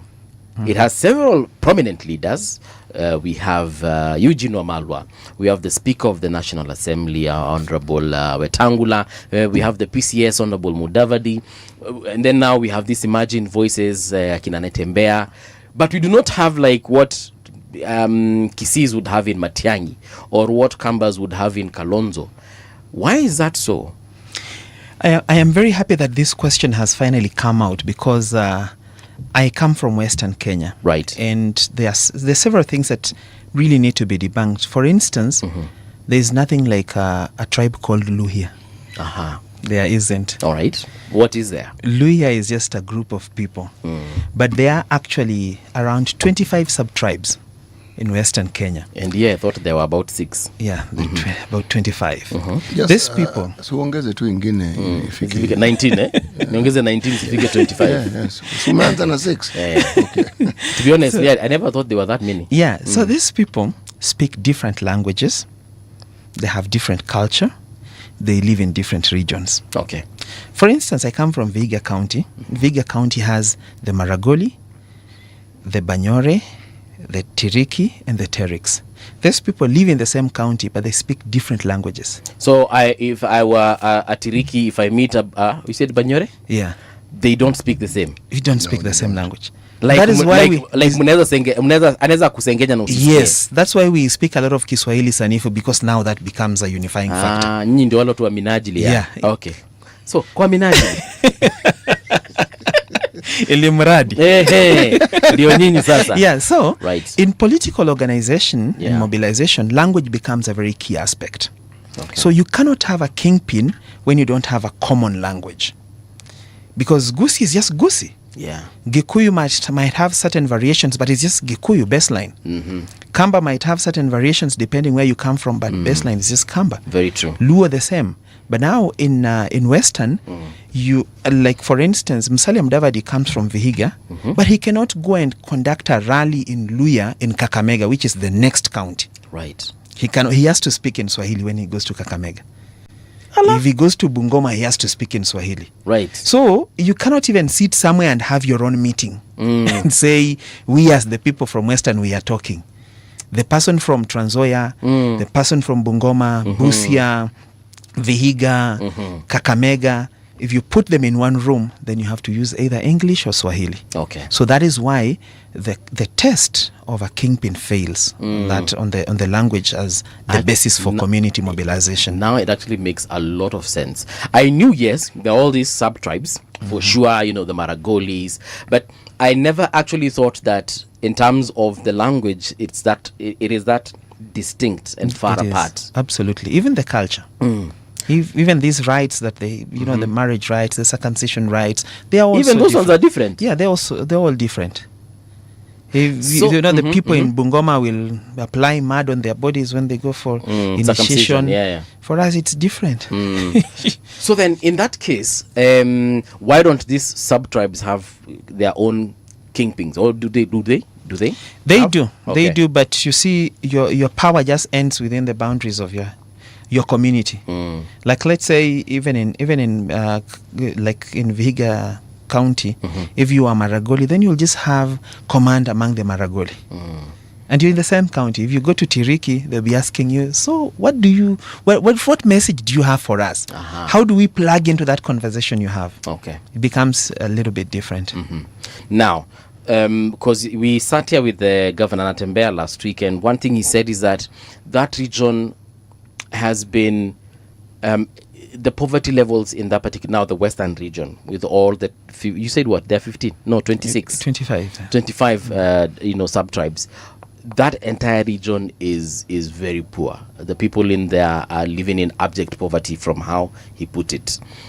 Could it be that the region is like that because there is no consolidation and there is no bargaining power for what we like referring to the national cake? Absolutely. Because you'll find at every government, maybe the people from Busia are aligned to maybe the government of the day, and the people from Bungoma are in opposition. The people from Trans Nzoia don't want to hear anything. So you find even the political parties, those political parties have always had command just within their counties. Yeah. And you see, like, the activities of Ford Kenya may be so much limited to Bungoma County. If you listen to the conversation that Natembeya had of Tawe and all that, it will not go beyond Trans Nzoia. Okay. Like, if he comes to Vihiga with the same message, people are like, okay, how is this important to us? Yeah. So I think that failure to, collectively speak in one voice then undermines your political aspirations as a people. Then if maybe certain governments come into power, they have to deal with you as splinter groups just here and there. Like maybe there's somebody in power and is friendly to Wetangula, so he can do some things for Wetangula in Bungoma. Yes. Then when he crosses to Busia, maybe the governor in Busia is not my friend, so let's wait. Maybe we'll find a favorable governor in this county in the near future and work with them. So I think that really, but again, that's not how things are supposed to be done. Because the business of developing the country must be a core responsibility of the presidency, the executive, and the nation as a whole, just to develop regions because they fall in the precincts of the boundaries of Kenya. It doesn't have to be pegged on certain political affiliations, but that is what it is. Let me piggyback on something that Natembeya said here. He said, for instance, we have got these lawyers in government, and he mentioned specifically the speaker and the PCS, right? And perhaps even other people in the ministries and perhaps even like the PSS directors and so on and so forth. And he said that those people are still not able to bring development to the Western region. And he spoke now of the region as a whole. He didn't speak of these subtribes manenos. He actually mentioned it, but as a footnote somewhere. Now, if we look at that particular description of events, why isn't these two individuals that are very powerful in government, the speaker and the PCS, able to negotiate that development to come to that area? As much as we know that, look, at the end of the day, this cake needs to be shared equally. It doesn't necessarily belong to one person. But they being in government, were they not just able to, you know what, we are here now, let's do the most we can? I think I fault that kind of reasoning, that kind of trajectory, because it sort of emboldens the way, the old order of doing things. But isn't that what the campaign promises were in 2022? That, look, these guys are going to be in government, so these guys will deliver for you. And that is why President Ruto had a pact with these two individuals. I have a problem with entrenching that kind of belief, because it sort of justifies the piecemeal development of the country. Right. So we are expecting people to go and personally beg for projects, you know. So what about those who do not have access to State House? So they will never have anything until someone gets to State House. Government, yeah. So sometimes I ask myself, when people in government sit down and they are developing their country, what is the blueprint they have? When they got into power, what projects do they have for Turkana? It doesn't necessarily have to be maybe there's somebody in Turkana who now speaks to us directly. So by virtue of this individual, we shall develop Turkana. What plans do they have for Kilifi? Can those plans just go on regardless of whoever is the local leader down there? So I think when people in senior politicians advance that conversation, they absolve government's responsibility for developing the nation equitably. And shouldn't we be crying for equity and equality rather than piecemeal development, so that we underscore those projects based on certain individuals? Yes, that's true, and I agree with you. But then again, let's even look at the conversation happening in ODM. Why we are having this Linda Ground, Linda Mwananchi, and then of course we have President Ruto on one side saying that, look, ODM has got to be part of the next government, right? And the reason why these conversations are happening is because they're saying that, look, we have been in opposition for a very long time. Our supporters, now this is ODM, our supporters of ODM have been in opposition for the longest time, decades actually. So we want to come into this coalition with the president so that the regions that, you know, ODM has support in can actually get what? Can start benefiting from us being in government. And you see, that's the thing that who are the people who are propagating this perspective? What do you mean? Who are the people? Yes, the people who push this narrative that you must be close to the president in order for you to acquire what we call development. All the politicians. Precisely, and it's a false perspective. It is absolutely false. Before the promulgation of the 2020 Constitution, arguably that would have represented the truth. It doesn't now.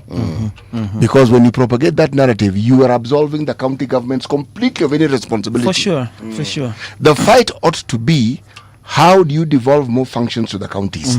That ought to be the discussion. Do you hear it? No. Devolution was supposed to actually bring this thing we call development in Kenya to the mwananchi. Okay? And because of that particular formation, the ward then becomes that single unit of administration that is key to any development. And the MCA becomes the most important politician if you're talking about progress. Do you hear that discussion taking place? Our discussions are still at the national level. You've heard my opinion on the Council of Governors. This group of people don't even seem to be able to organize themselves so that we can have intra-county trade. Yeah. Okay? One region does its own thing and it does it successfully. Another region doesn't even know whether they have a left arm or a nose. Okay?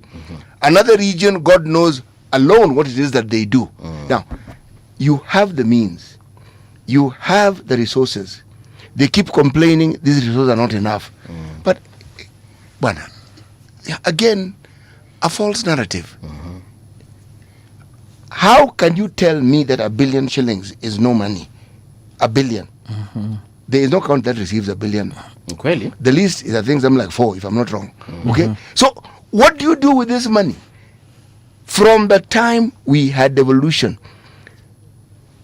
all the money that we keep talking about, should there not be remarkable changes that you can point to and say, ever since devolution, these are things we've done. You've heard me support the NG-CDF. You know why? Because I've seen what it does. Yeah. It could do infinitely better, but I have seen what it does. So now, tell me, when you have a group of politicians who, when they're campaigning, they keep talking about the national government. These are people who have no wish to actually bring development to people of any kind. These are people who want to maintain the status quo. Yeah. Because that conversation is a status quo conversation. I actually think that when presidential candidates go to regions and then they say, we'll bring this particular thing to this region, and then of course the kingpin of that region says, let's support this candidate because once he or she is president, then development will come to our area. I think it's conmanship at this particular point. Yes and no. When you are planning, because there are certain functions that are national government functions, and they involve some of these projects. Right. You have rainfall, you have a river, you need a dam. It's a national government project. Now, when you take a national government project and you politicize it, that's when you hear the things you're saying. Development planning is for the entire country. It is not for a region. Kweli? Yes. Natembea governor alikuja pa akasema hivi, akasema that even he wants to get away from this conversation of kingpins and them supporting, national leaders so that now development can come to the area. And it is in line with what you have said, that at the end of the day, county governments have got a huge role as far as development of their counties are concerned, right? But now here's the other thing that I remember, because we are privileged to have these conversations with lots of leaders from different parts of the country. Some of the leaders that we've hosted here, from MPs to deputy governors and governors, what they tell you is that by the time their allocation gets to their counties or constituencies, for that matter, my friend, you will have to go and sing in State House or in some ministry somewhere. And they tell us that at the end of the day, development is a matter of politics in this country. Kama unataka area yako, kama wewe umetoka county X, unataka pesa ikuje kwa hiyo county yako, lazima uende huko State House, pledge some kind of allegiance, or at least sell part of your soul so that that money can come to your area. Paul, that's what they say. There may be truth to it, but where's the evidence that is the truth? Because one of the things that you note about serikali ya Kenya and the national government, as we call it, right now in this dispensation, people point fingers at State House. Yes, but we've seen people who had ministries functioning as independent units, doing their own thing. What is the laid down procedure for counties to receive their money? That argument has been used with regards to Parliament, where it works. Have you heard the Parliamentary Service Commission complain that hawana pesa kulipa watu? So how do they do it? Same pot, by the way. the source of this money is import. You heard the police with their back and forth about the Police Service Commission and what have you. You've had the same argument with the Judicial Service Commission and the issues regarding judges. The fight that the national government has with these so-called independent bodies, the national government and those who lead it don't really want these bodies to be independent. They don't. There ought to be some clarity as to this is money that goes to you without anybody having to say or discuss anything. Ni yako inakujaga. In the same way we pay debt. First obligation, debt is paid. You think we negotiate and say, nani, imechelewa kidogo. It's documented. That date arrives, that money leaves the consolidated account. It goes wherever it is it's supposed to go. The same ought to happen for all these institutions. What you're discussing is that it doesn't happen. So the question ought to be, why doesn't it happen? Over to you. I think a few things come into perspective. Number one, the county structures as they are, most of them have, and I'm sorry to say this, they have very incompetent staff. Okay. This is now the counties. Yes. All right. Sometimes it's difficult for them to even draw the budgets properly on what they need and how they're going to spend. So when they come to Treasury, there's a lot of now corrections happening. Why have you done this way? Why have you done this way? Then somebody say, let me talk to someone down at the county, let me do this. So that process compromises the quick disbursement of the funds. Number two, there's also an issue of delayed disbursements, whether it is deliberate or it is not deliberate. I don't know. To be honest, I think it is deliberate. It is deliberate because somehow a bigger understanding of this problem is our implementation or understanding of the Constitution of 2010. Okay. We are stuck in the past. This Constitution envisages that governors will do their thing in the counties. The president will do his thing at the national level. But still, we have governors who still want to go to the president, or the president wants the governors to come to him and beg for some projects and then strike alliances in how they're going to work in terms of maybe the next election or subsequent elections. So that's where so then I could say actually some of these county governments have deliberately given away their power. Instead of demanding for more, it becomes an easier route to go to the president.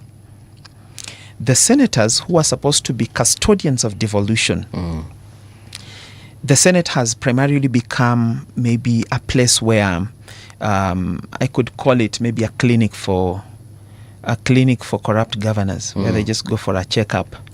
And they get some small medication, go back home. We don't really fix the devolution issues that come to the fore at the Senate, which is supposed to play an important role in, developing and improving devolution. When disbursements come late to counties, this is the net effect. You're not going to pay your debts in good time. So then when you get the money, you're servicing very old debts. There are counties where people are still asking for money of things they supplied or works they did, even as late as like 2019, 2018. Somebody is still going to the county. Some even earlier than that. Others have died, and their money before their money could be paid. So then what happens is even paying salaries for counties becomes a problem, because sometimes these counties have to engage in overdraft arrangements with local banks. Right. And when you engage in these overdraft engagements do not pay for statutory deductions. They just remit the net salary in someone's account. So you find even the county staff may not even be sure if their remittances are happening on time. Their pay as you earn, their share payments, their gratuity payments, they may not even know if that really happens. And then, let's say, for instance, if you're a county that has a wage bill of about 200 million, and when you go to Treasury, disbursements are usually done piecemeal.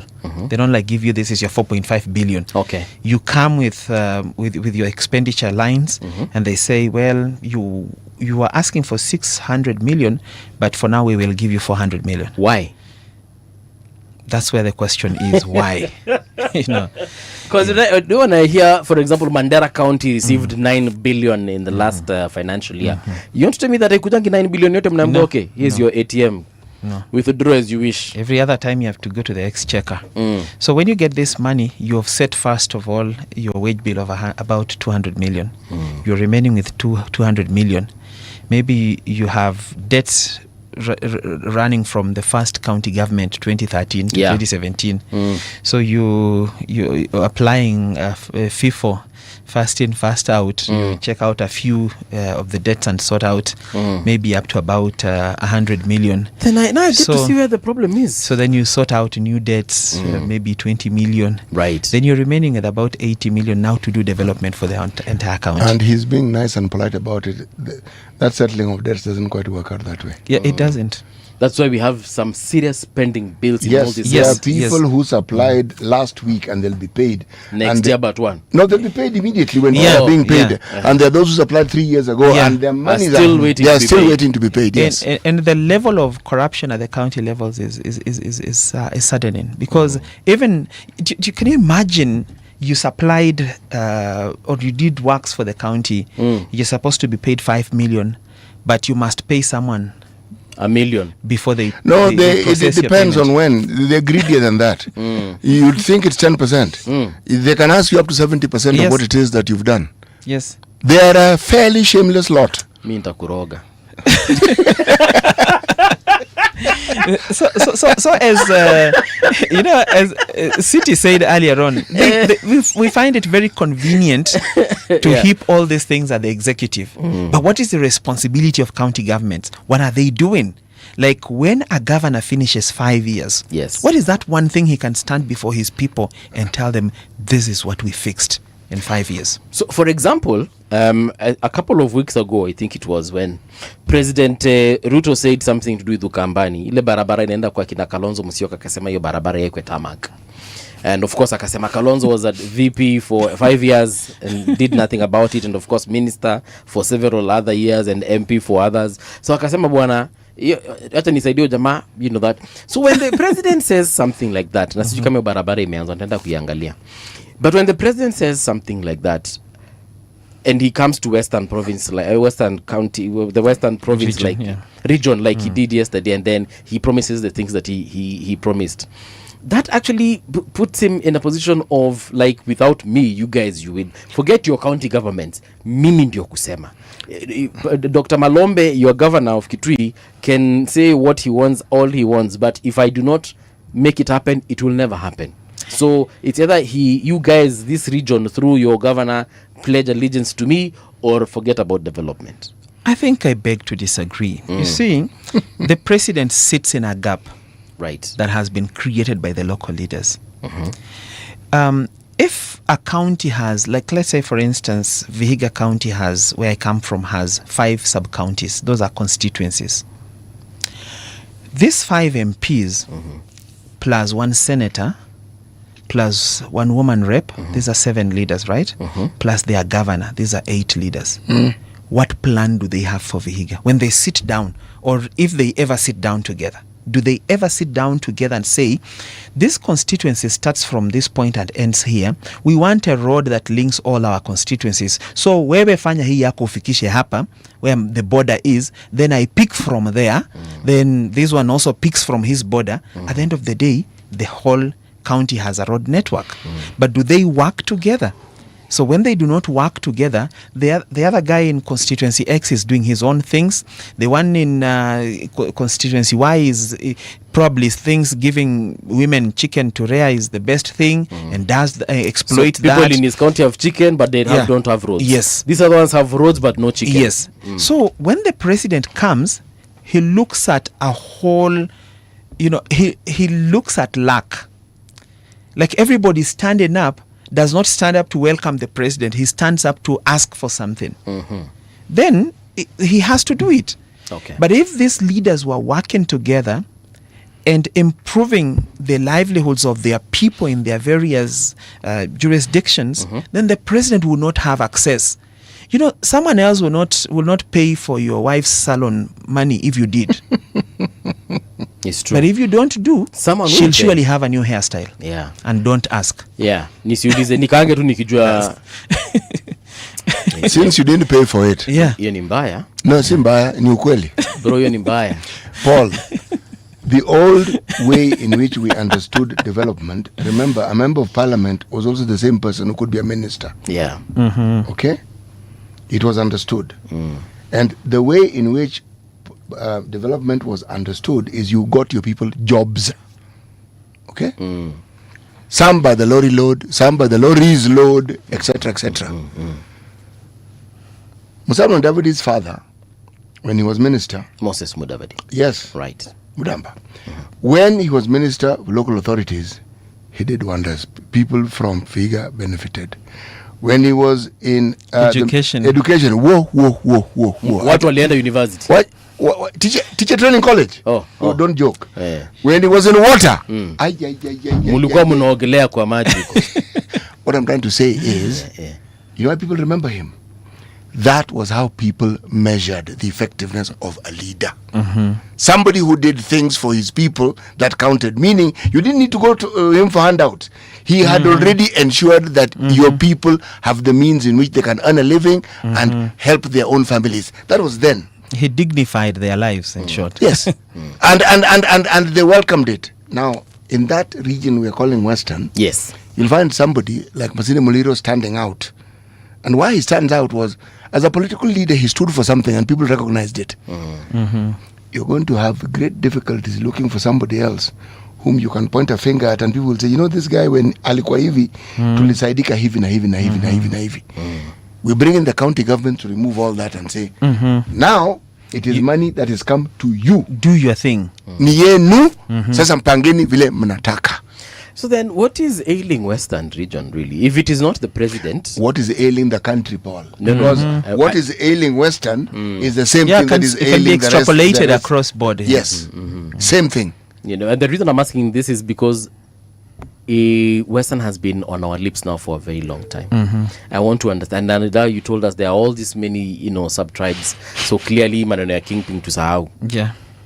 Then what is ailing that region? Why is the poverty? Why are the poverty levels the way they are? It's not like at the other places are richer than, but tuongee juu ya Western leo. I think from where I sit, Yes. the problem with Western is leadership. Just like City and Parks it, there is a leader who will do things that will just solve certain questions at individual level. Because when you empower things like education, Yep. you solve a lot of community quagmires. When this education has an end point, you create an end point to it, be it through industrialization, be it through formal employment, Yes. or skills uptake, or that. But it has to have an end to it. When you go to Western Kenya, you have very high literacy levels, but they don't amount to anything because at the end of the day, these jobs are not there. The towns in Western are not developed to absorb their population. Yeah. Let me just say, for instance, if you look at the Kalenjin community, you know, sometimes for a very long time you would not really find a lot of Kalenjin people in Nairobi looking for work because they could find it in Eldoret. They could find it in Nakuru. Yeah. They could find it in Kericho. These are urban centers that have lots of things going on. Okay. So you could actually study BCom and just work in Kericho after graduating from Kabianga University. You don't have to come to Nairobi. But if you graduate from Kaimosi Friends University in Vihiga County, then you have to look for the next bus and come to Nairobi and see if you can find a job. Okay. But then, this kind of despair among the people is what breaks them because there is no single person that seems to tell them, this is how we can go it.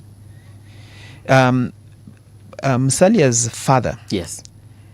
figured out it's simple. When kids finish Form 4, you just come and say, who wants to join Teachers Training College? And you come and pick the letter and go. My uncle was a beneficiary of that. He went to Shanzu TTC from Vihiga for the first time. And he got a job after coming back. So that should be the bigger picture. But then, when citizens are just roaming on their own, they're finding, what I always say, finding private solutions to public problems.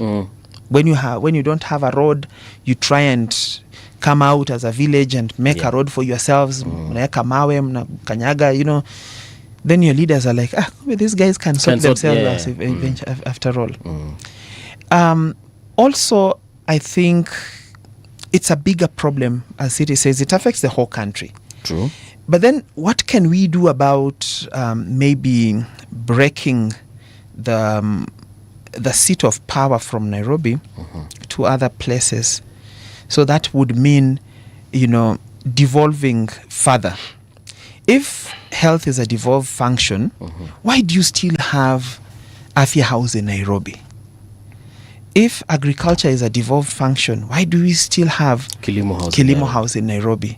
Because if these things were thrown into different places of the country, they spur development within, because the purchase power increases because there's more people coming in and they need solutions, they need housing, they need transport, they need food, and people can produce more.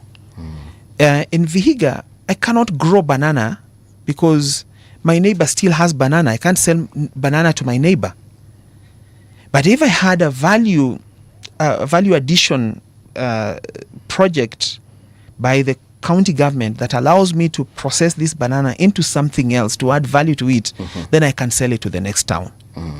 So that's where it is. I think the bigger problem in Western Kenya is leadership. Okay. That visionary leadership where someone can actually vouch for a community, stand and say, this is what we want. If you ask, for instance, all the 5 counties of Western Kenya, what bill have you ever had being brought on the house of the parliament that is intending to bring something tangible on the ground, maybe an industry, maybe a factory? There's no such bills. They wait to vote yes on certain bills. So it becomes a common market for every leader at the national government to just come and, if you wanted something from Western to top up the numbers, you just come there. Because there's no clear pathway. You see, when you have leadership that this is my opinion, have priorities that we say it and yet it's a truth focus, not on the job they have been given to do by delegation, but on how they can actually enrich themselves. They fail to understand that with the dispensation we have, this wealth you speak of needs to be created. But when you have an entire cabal of individuals who think that wealth is plundering the coffers of either your county government or the national government, then we have a problem. Because that is the seed money that you're supposed to use to grow the economy. Every county in this country has a strength. Maybe City, this is a right place to add something to what you said earlier. City said there are some people who work for the counties and they'll be paid in 2 months or so. Those ones are politicians. You find it's maybe the local MP who has taken up a project, the MCA, the senator. Those are the ones who get paid. But real business people that want to do business with the government don't get paid. So that kills normal businesses that could have grown people. Because politicians, when they do business, have actually grown the county. Yes, politicians, when they do business, they stash that cash somewhere. So this cash does not come into the ecosystem of the business ecosystem of that county. And the politicians want to hide the things they do. So if a politician is in Vihiga County, maybe as a senator or a governor or an MP, he gets money, but he wanted to build a big hotel, he'll go and build it in the next county. So that you cannot say this is Honorable City's hotel. And so this hotel does not even offer employment to his own people, but he's getting money from his own people, then taking it on flight to the next county. But the people who actually do business, you'll find individuals who are not necessarily politicians. They will put up such an enterprise within their own county. Okay? And so you see it. Now, there's something that I once read a long time ago, a Nobel Prize laureate. This was somebody from India who was talking about the problems that the so-called developing economies have. And he called it the poverty of spirit. when you have a leadership whose entire focus, whose spoken focus is always the people, but the deeds that follow what is spoken is the complete opposite of what they said. And then you have a population who have been impoverished and have been panel beaten so much into begging that they don't even understand the concept that the new constitution we have empowers them to determine the direction of their lives. Yeah. They delegate powers. In fact, they don't delegate. They actually abdicate all the powers they have to the people they elect. So they are constantly begging, whereas they ought to be holding these leaders to account and asking, excuse me, you know, this is what you're supposed to do. Why have you not done this? You look at, let me give an example of a county at the coast, Kwale. Mvurya stands out because of two things. That was a county that was neglected to the degree. You're talking about Western. You need to look at the coast and how the leadership crisis has really impoverished those people, and yet they have multiple resources. There was some natural resources that were found in Kwale County. The organization, or the entity from Australia that was mining it, part of the agreement was money went to the national government, county government. Kwale County was one of the few, if not the only county, that would ensure that any student who made it to the university got money paid for them. Yani, kama ni kuenda unalipiwa. If there's money to be paid, italipwa. They did things that other counties can only dream of. They utilized their money to benefit their citizenry. It is very difficult to find a county in this country where you can actually speak and say, there was this governor who did A, B, C, D. Mvurya doesn't talk much. Do you ever hear him even speaking? But these fellows who spend half their time talking, Kwa ground. take it that's the work they've done. Wameongea na wamemaliza hiyo kitu. But anything that then directly benefits the citizenry, utatafuta sana. We elect people whom we think will be of benefit to us. But again, if we don't learn how to hold them to account, they have to be held to account, and they must know they're going to be held to the account. If not, it doesn't matter who we elect in 2027, they'll behave exactly the same, because they will know nothing can happen to me. They must know that something will happen to you. We will get rid of you, and you will no longer have that job. And that's why I said it's important the process through which we elect these people. If city you come and pour 50 million to be elected as MP, then who should question you? You've used your money to get into office. So citizens must lessen the process, the burden they give to politicians to get into office, so that now they are answerable to them. Do we as citizens ask for the money, or do they bring it to us? How does it work? No, citizens ask for the money. And who started the giving of the money that brought about this asking? That's why I said the politicians are reaping big on the thing. They introduced this concept. They are the ones who brought this concept to us. Part of the problem that this current president has, he did something nobody has done. The social contracts that people talk about, he wrote them down. He even gave them the name. They're called charters. So when he's being held to account, people just go to what he wrote and said. See, that's the uniqueness. It's a steep price, but at least there is something you can say, you know, this guy wrote it down. So you can argue maybe he intended to do this. These are the fellows whom we elect. Beyond broadly telling you they're bringing development, what else do they actually tell you they can do that meets the needs of the people whom they seek to represent? And people have lessened the conversation. You know, like, for instance, myself, I'll be vying for MP in Viga constituency. Good for you. But when you go to talk to these people, they're like, Mheshimiwa, toa kitu kitoko. Yeah. Toa kitu. Malize tuende. So you see, that kills the vibe. No. Like, there's nothing much you need to talk. No, bro. To be honest, you're an educated man. Apply your mind. This is where behavior change intervention comes in. You can change their minds. It is hard work, but you can get them to understand that actually this thing doesn't work this way. Actually, I understand that your governor Otichule atuangi kitu.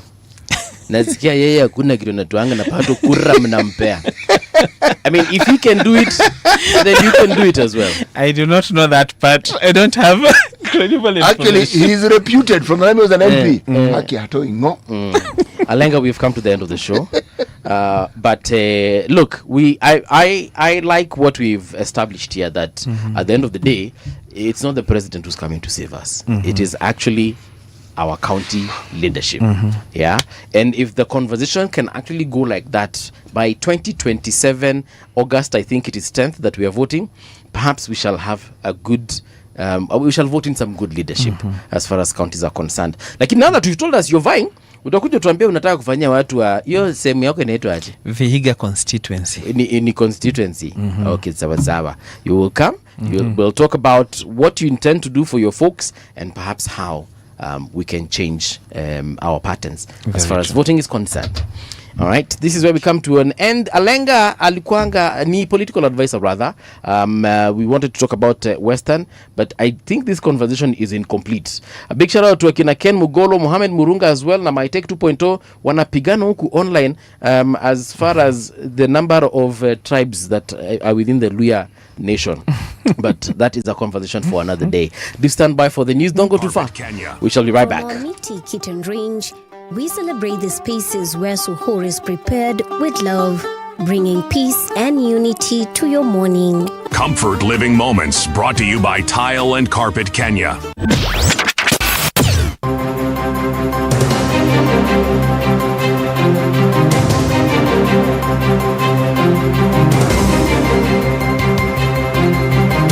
This is the Radio Generation News. Good morning, I'm Winnie Maganga. Gikomba market traders have rejected the government directive expanding the relocation boundary from 30 to 50 meters from the Nairobi River. The traders briefly blocked government officials, saying they had only agreed to move 30 meters away from the river. The government says the relocation is part of a plan to restore the Nairobi River and build a new market, and insists all traders operating near the river must move. 30 meters, which is riparian land, hiyo haiko negotiable because the government wants to regenerate or to do this program ya kuregenerate the Nairobi River. Mita 30 ni zangu, hapo muzizungumzie. Sasa hawa nao watu wa Nairobi River Commission wakaona kweli kwamba hawa watu ni wengi sana hapa ambao tutawatoa. Tutawafanyeje na utaki mtu yote akose kazi? Ndio tukakubaliana watatujengea linear market. The number of fatalities from the ongoing floods across the country has risen to 71 after 5 more deaths were reported. In a statement by the National Police Service, Nairobi County is the hardest hit region with 36 victims. The Eastern region has recorded 1 additional fatality, while the Coast region has reported 1 more, increasing its total to 3. Nyanza region has 4 fatalities, the Rift Valley has 8, and the Central region has reported 1.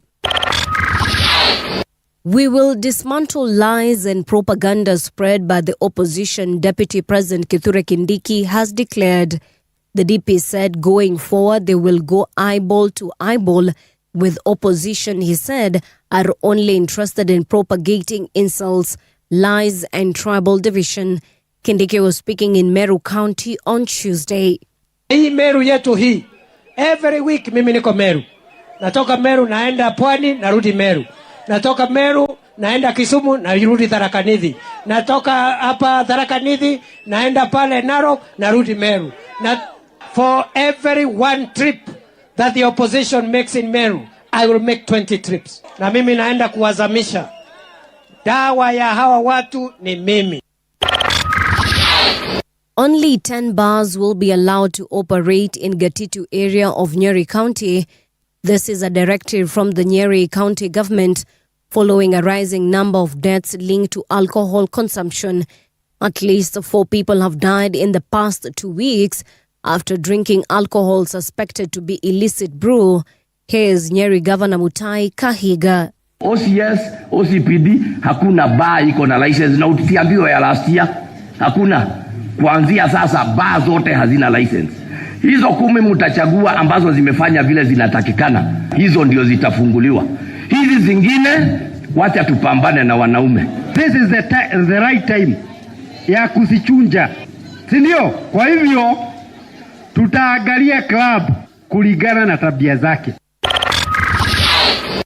A Belgian court has ruled that a former diplomat can stand trial in connection with the killing in 1961 of Patrice Lumumba. DR Congo's first Prime Minister Etienne Davignon, now 93, is accused of involvement in the unlawful detention and transfer of Lumumba and of his degrading treatment. He is the only surviving member of the 10 Belgians accused in a criminal case brought by Lumumba's family in 2011. And that's the truth on Radio Generation. Good morning, I'm Winnie Maganga.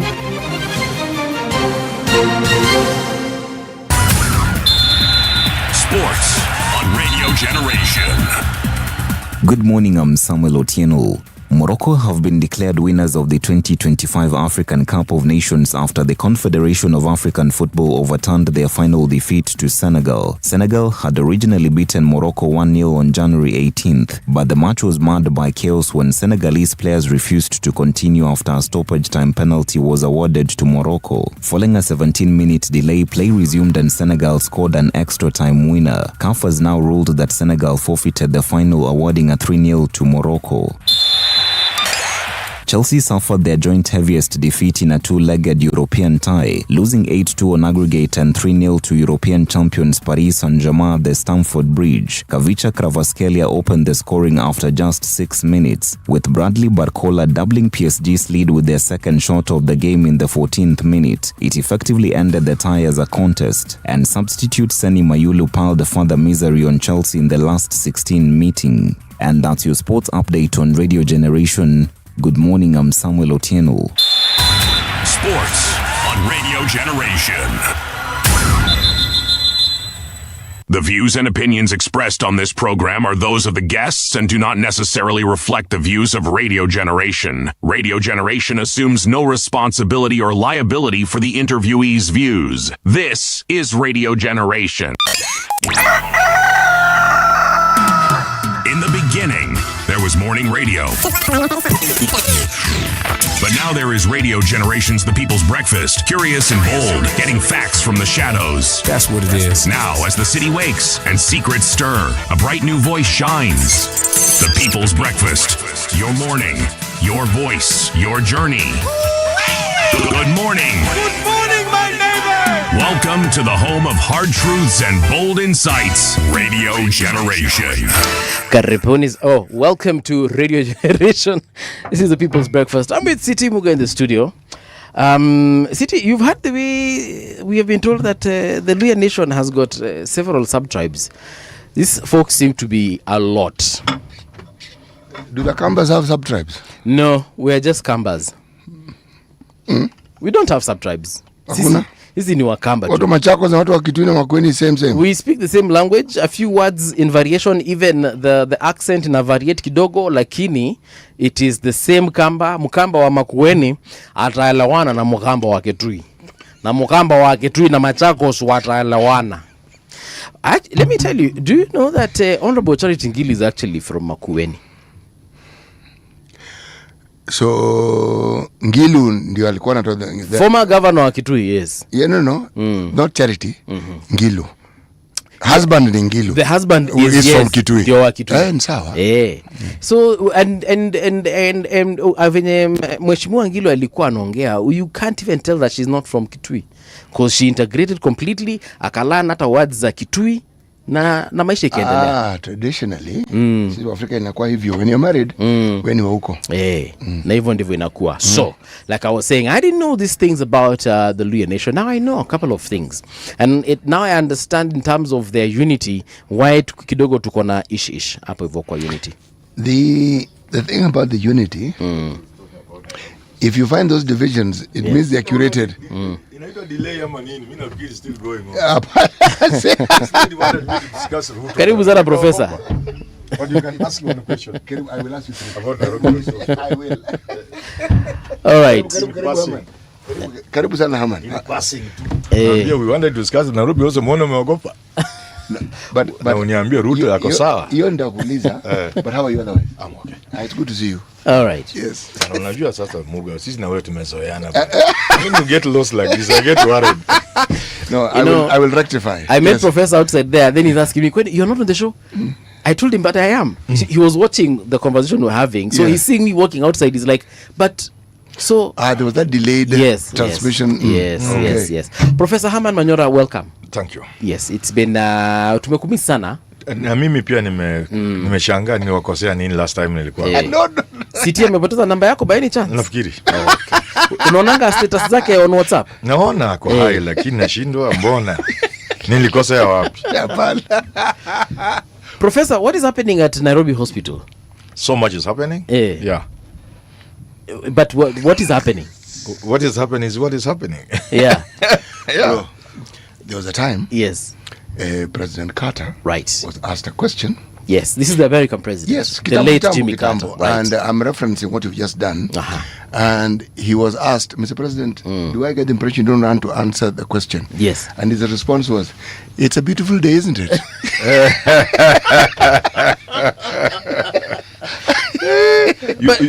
You know, even your producer wanted me to discuss the topic of Nairobi Hospital. Right. Frankly speaking, I'm an interested party. Yes. And these matters first are in court. I could also be there, I don't know. And, but more importantly, I always refrain from making matters comments where the president is involved directly. Right.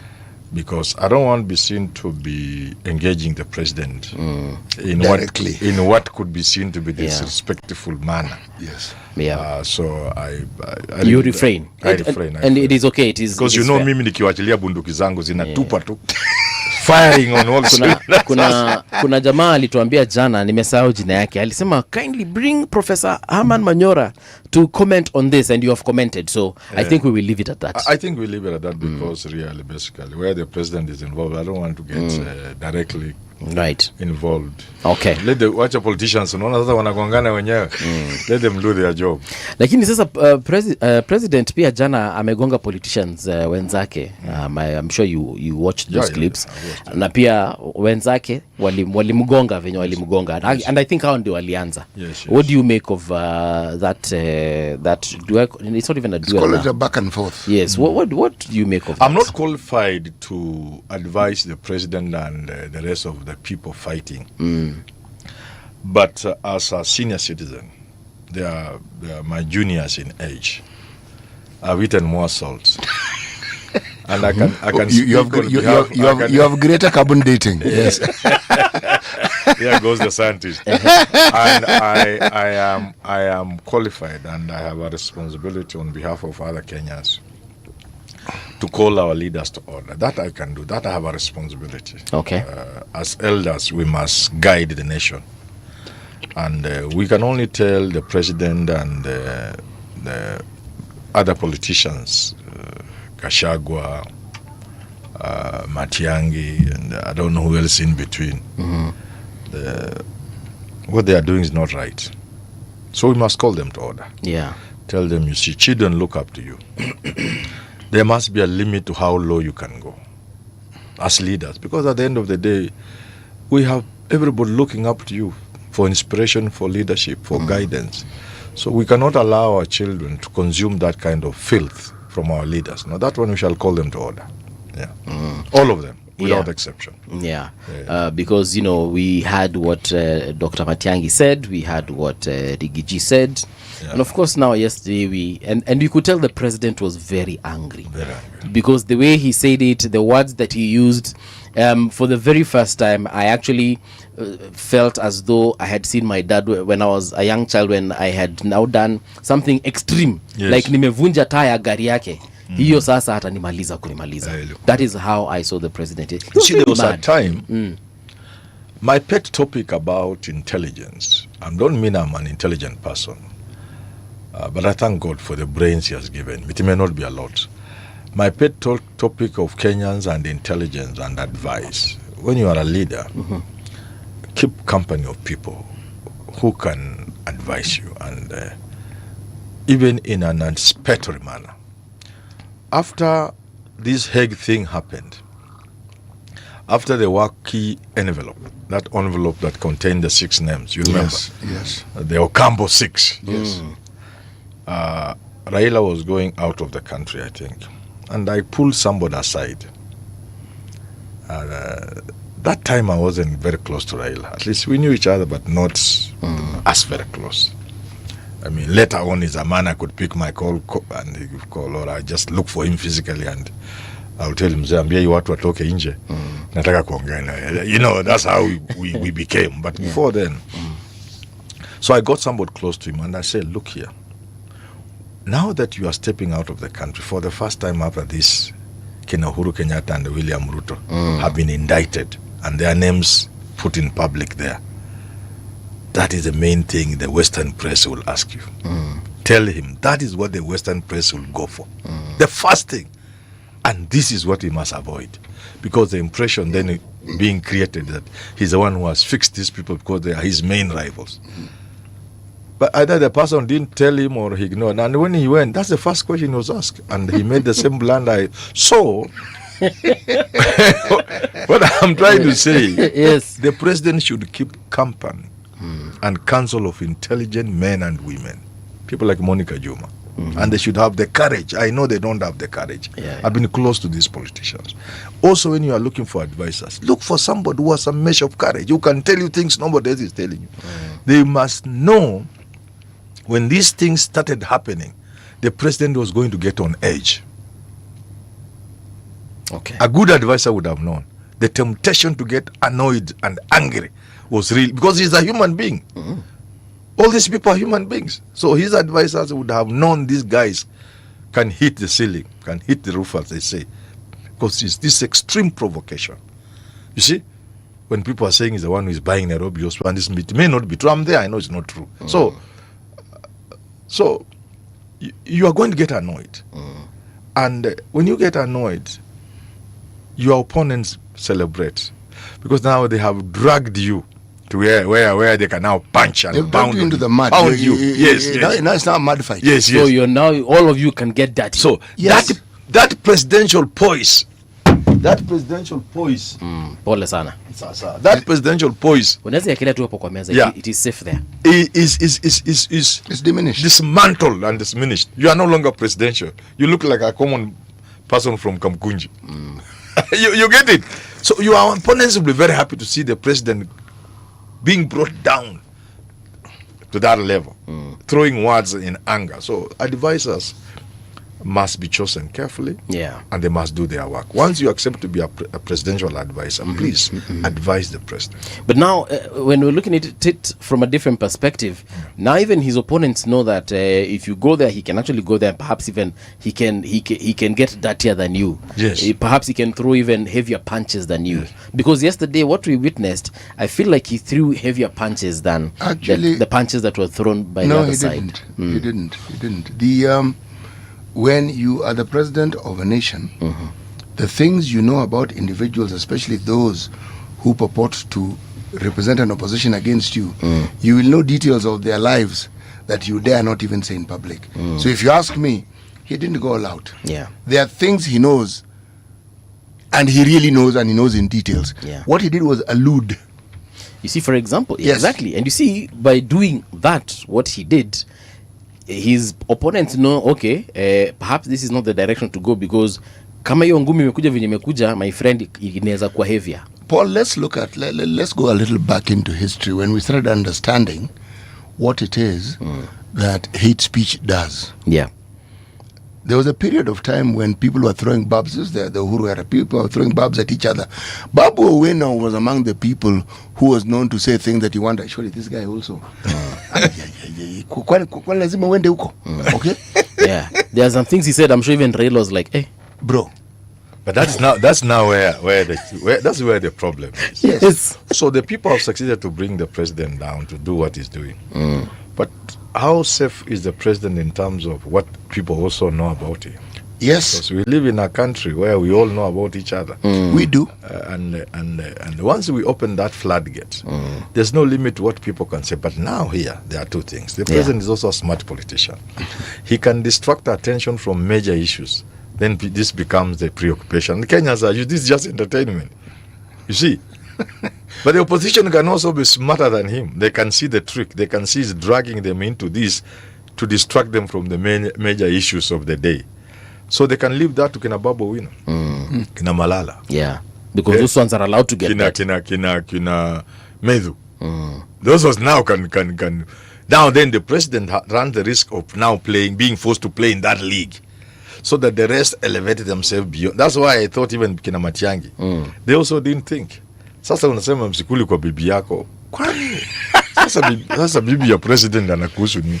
But you see now that's the thing. Mama Rachel is a respected lady. I happen to know her myself as a very respected lady. Why would you now? Women will not even be happy to hear that. And traditionally, this is Africa. You don't go around dragging people's wives into such conversations. And you know, when we were young people, you know, you don't know this. You grew up in Nairobi. Where we grew up in the village.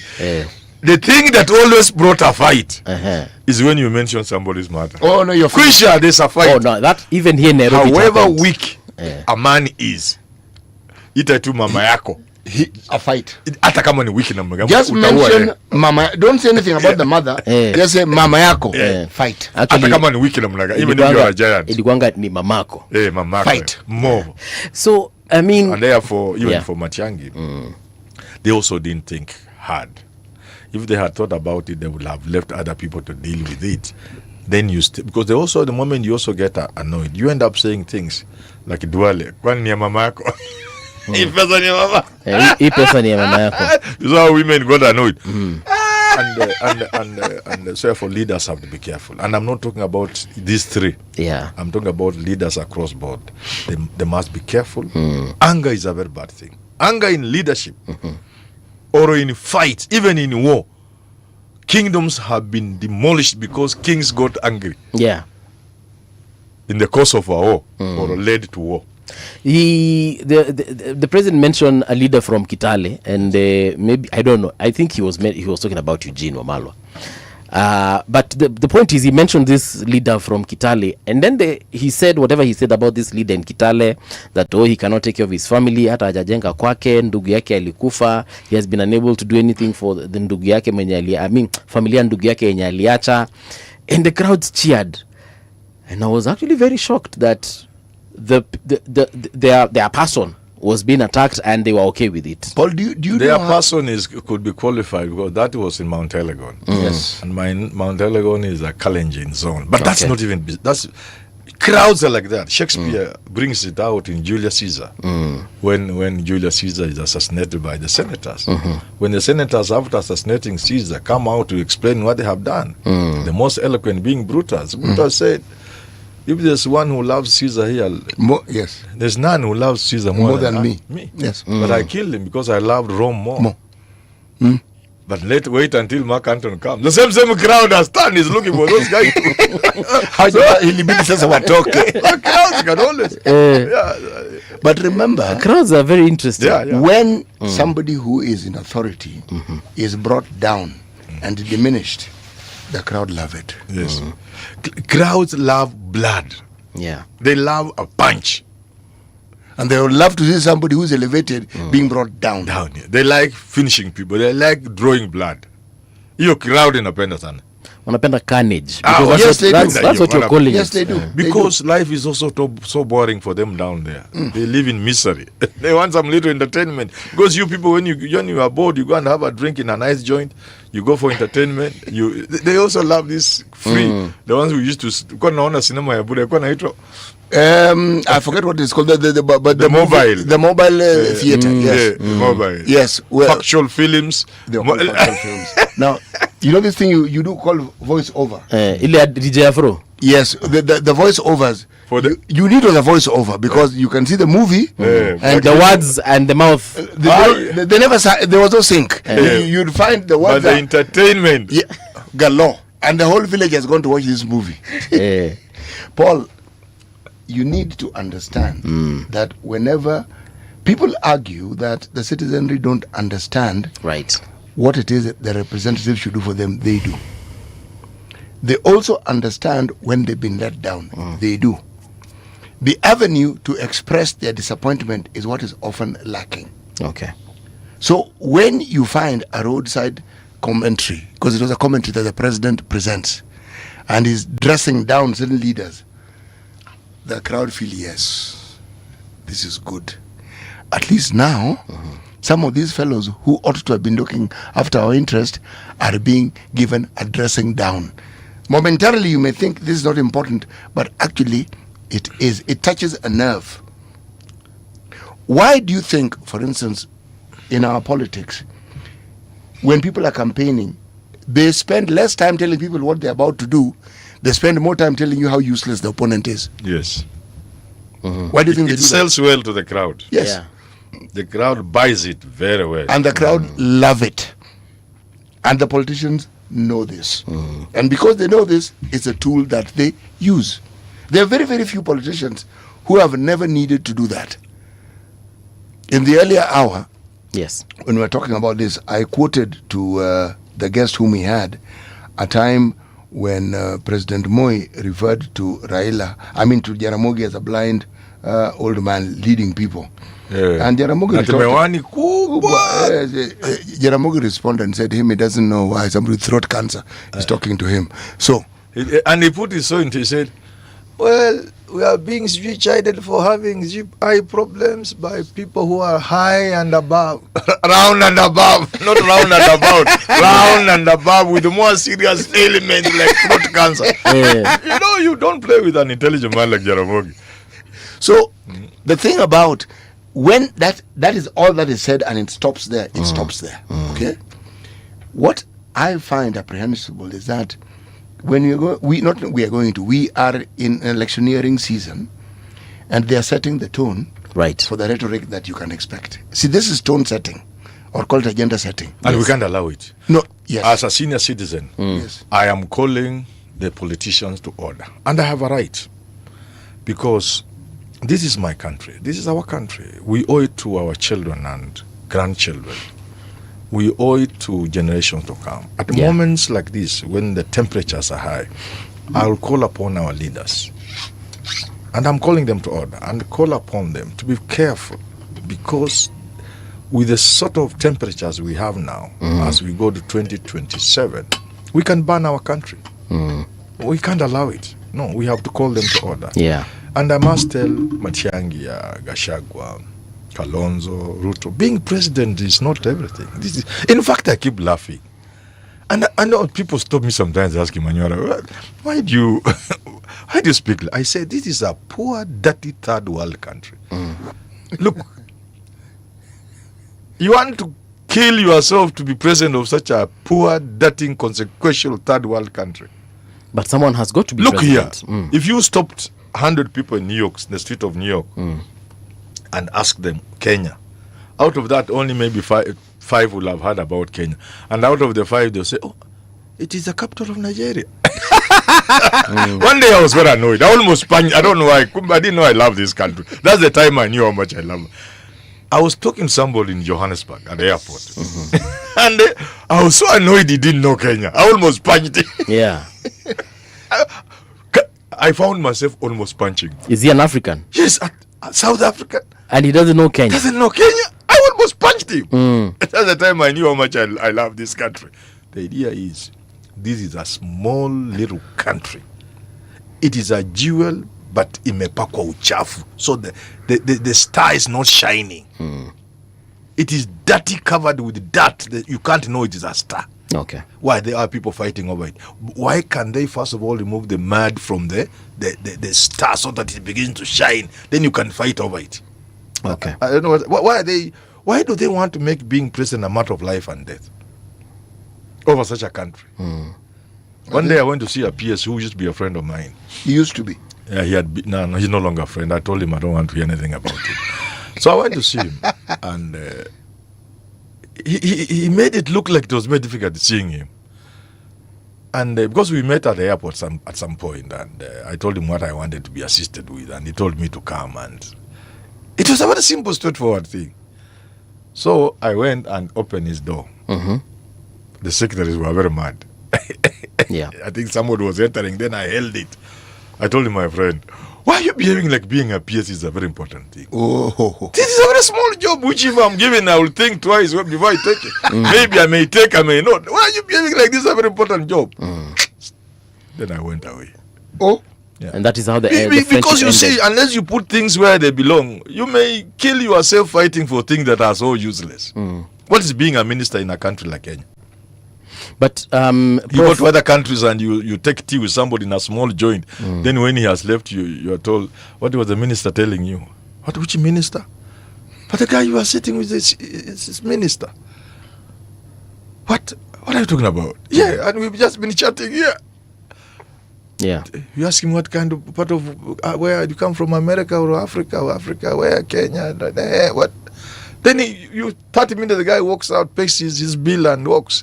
Then later you are told you was a so here you find a person.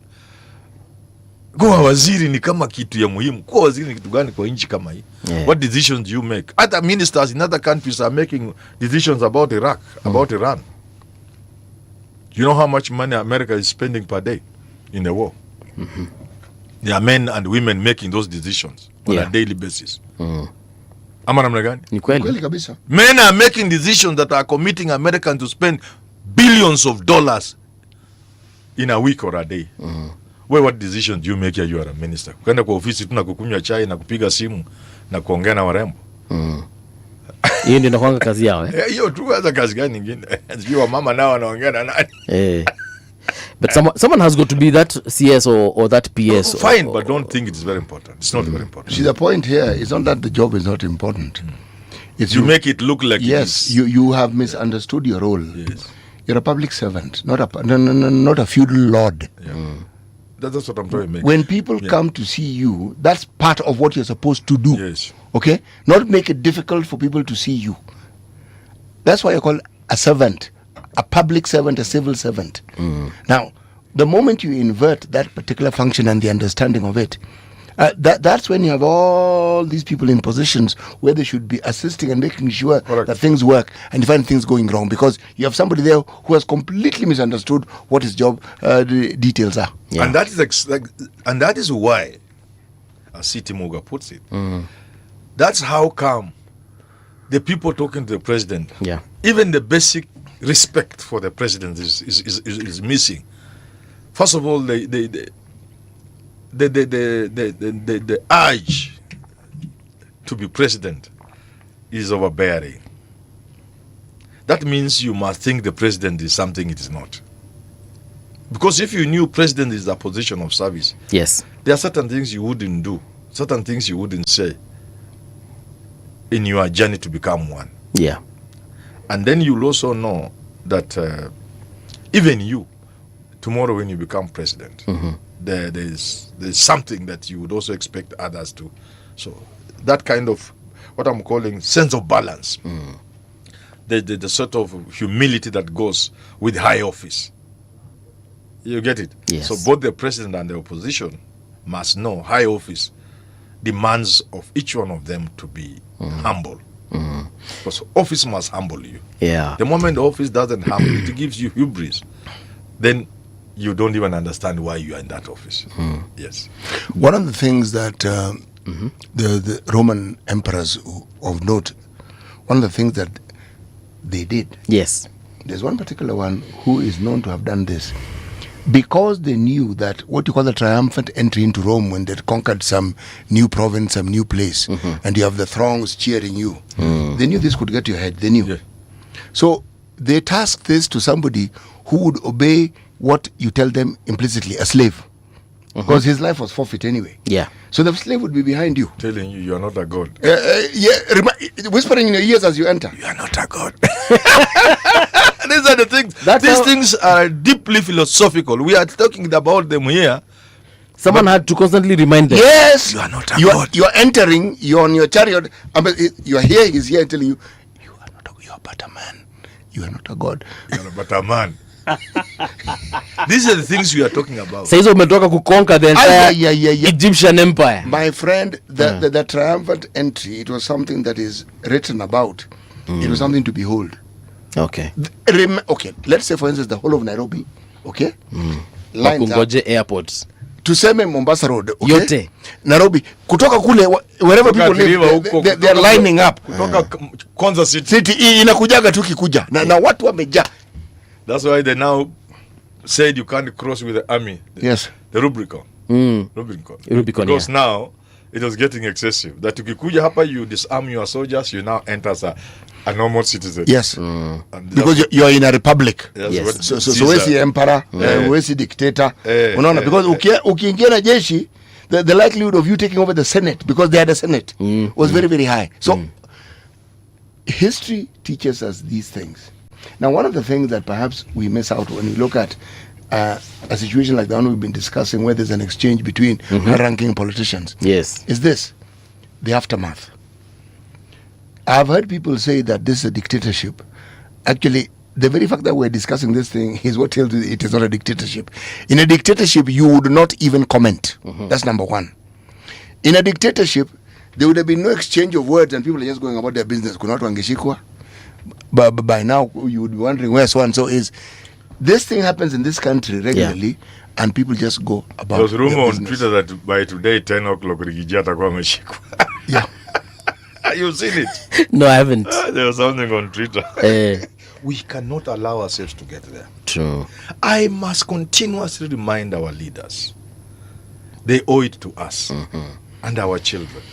You know, to guarantee that Kenya is there tomorrow. Yeah. When leaders go for each other in the manner they are trying to do now, in an election period like this, in a deeply divided country, yes, we can lose the country. It's not worth it. Yeah. You know, there's something Goodluck Jonathan said.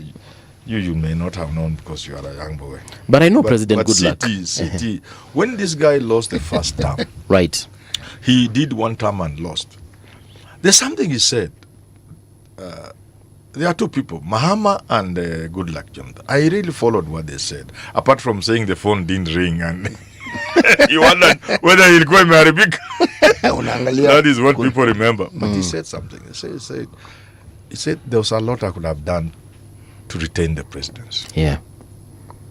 But when I considered that in the process people are going to die, I asked myself, was it worth it? Was it? You can Google. Say, was it worth it? Was it really? Would it be worth it for people to die for me to remain president? That's one thing he said. And Mahama, when he lost, the current president, he lost the first term. He said he listened to the wrong people. The people he hated most were people who are telling him the truth. Yes. Who, by the way, were people who are talking about moderation and balance. Okay. Those ones he was made to hate. He dismissed them. He dismissed them and hated them, and only listened to people who are chest stamping and, you know, egging him on to retain power at whatever cost. At whatever cost, and he lost. Now he has come back, of course. Those two tell me this: there is the need for leaders, whether in the position or in government, to have a sense of balance and to know that it is not a matter of life and death. Uhuru was president. You see him going about his business. Perhaps if you talk to Uhuru, he'll tell you some of the things I was fighting over were not even necessary. He's looking back and wondering, was it even necessary? Maybe he sees that I could even have left this thing in 2017 when Raila won. Yeah. Maybe, but sometimes the point I'm making is that you have a sense of balance. You know the responsibility you carry is heavy. Because as a leader beyond a certain level, the future of our children is squarely within your hands. So every time you say something that can inflame passions and cause civil strife, you must know that you are holding a matchstick and you want to light a fire that could consume generations of Kenyans to come. So you restrain yourself. Moderation, restraint is what is leadership. Leadership is about some basic things. And Moi said it. Moi asema kama ningekuwa na roho kama ya panya, ningekuwa nimewatupa nyinyi wote na, because you are driving a bus and people, you can throw it into River Nithi. You remember Moi saying that? I remember very clearly what he said. Na roho kama ya panya. He kept saying it. And he would say, if I wasn't this way inclined, kuna watu wengine hapa. You see, Hata Unless- Kenyatta alisema when the unfortunate day in Kisumu. Yes, he did. The ill-fated day in Kisumu when people were... When he and Jaramogi actually He exchanged... said, Jaramogi, kama ungekuwa rafiki yangu, ningekuponda ponda. Yes. He did. So a leader, top on the list, because Waswahili wanasema ukubwa ni jaa. Jaa is a dustbin. When you are a leader, people throw things at you. Okay? You measure leadership by how controlled and restrained you are. Because you are not just you're not Manora. You see, the country is not in my hands. The country is in Gachagua's hands. The country is in Matiangi's hands. What they do will decide whether this country is there tomorrow or not. The country is in Ruto's hands. They must therefore act with utmost restraint. Even at the most extreme of provocation, a leader must always hold themselves. Restrain yourself from reacting. Because you can imagine if the king busts. I didn't want to go in that side of Nairobi hospital, but when the president says the things he said, people can descend on others quickly. Yes, they can. If the president is annoyed and he's saying, the people can, they can feel they are now pleasing the president by doing it, because the president is annoyed and he's saying, do this, and then now they overdo it. In that they are overzealous, they overdo it in the process. You can find yourself causing harm to very innocent people. Yeah. And therefore a leader at all times. And I will continue using whatever space I have. I'm lucky I also have my own platform. I will continue urging our leaders to know that the future of the children of this country is in their hands. Yeah. And every time they open their mouths to speak, they must always remember that one wrong word can cause problems. I don't know if you get what I'm saying. I get it 100%. You know what normally happens?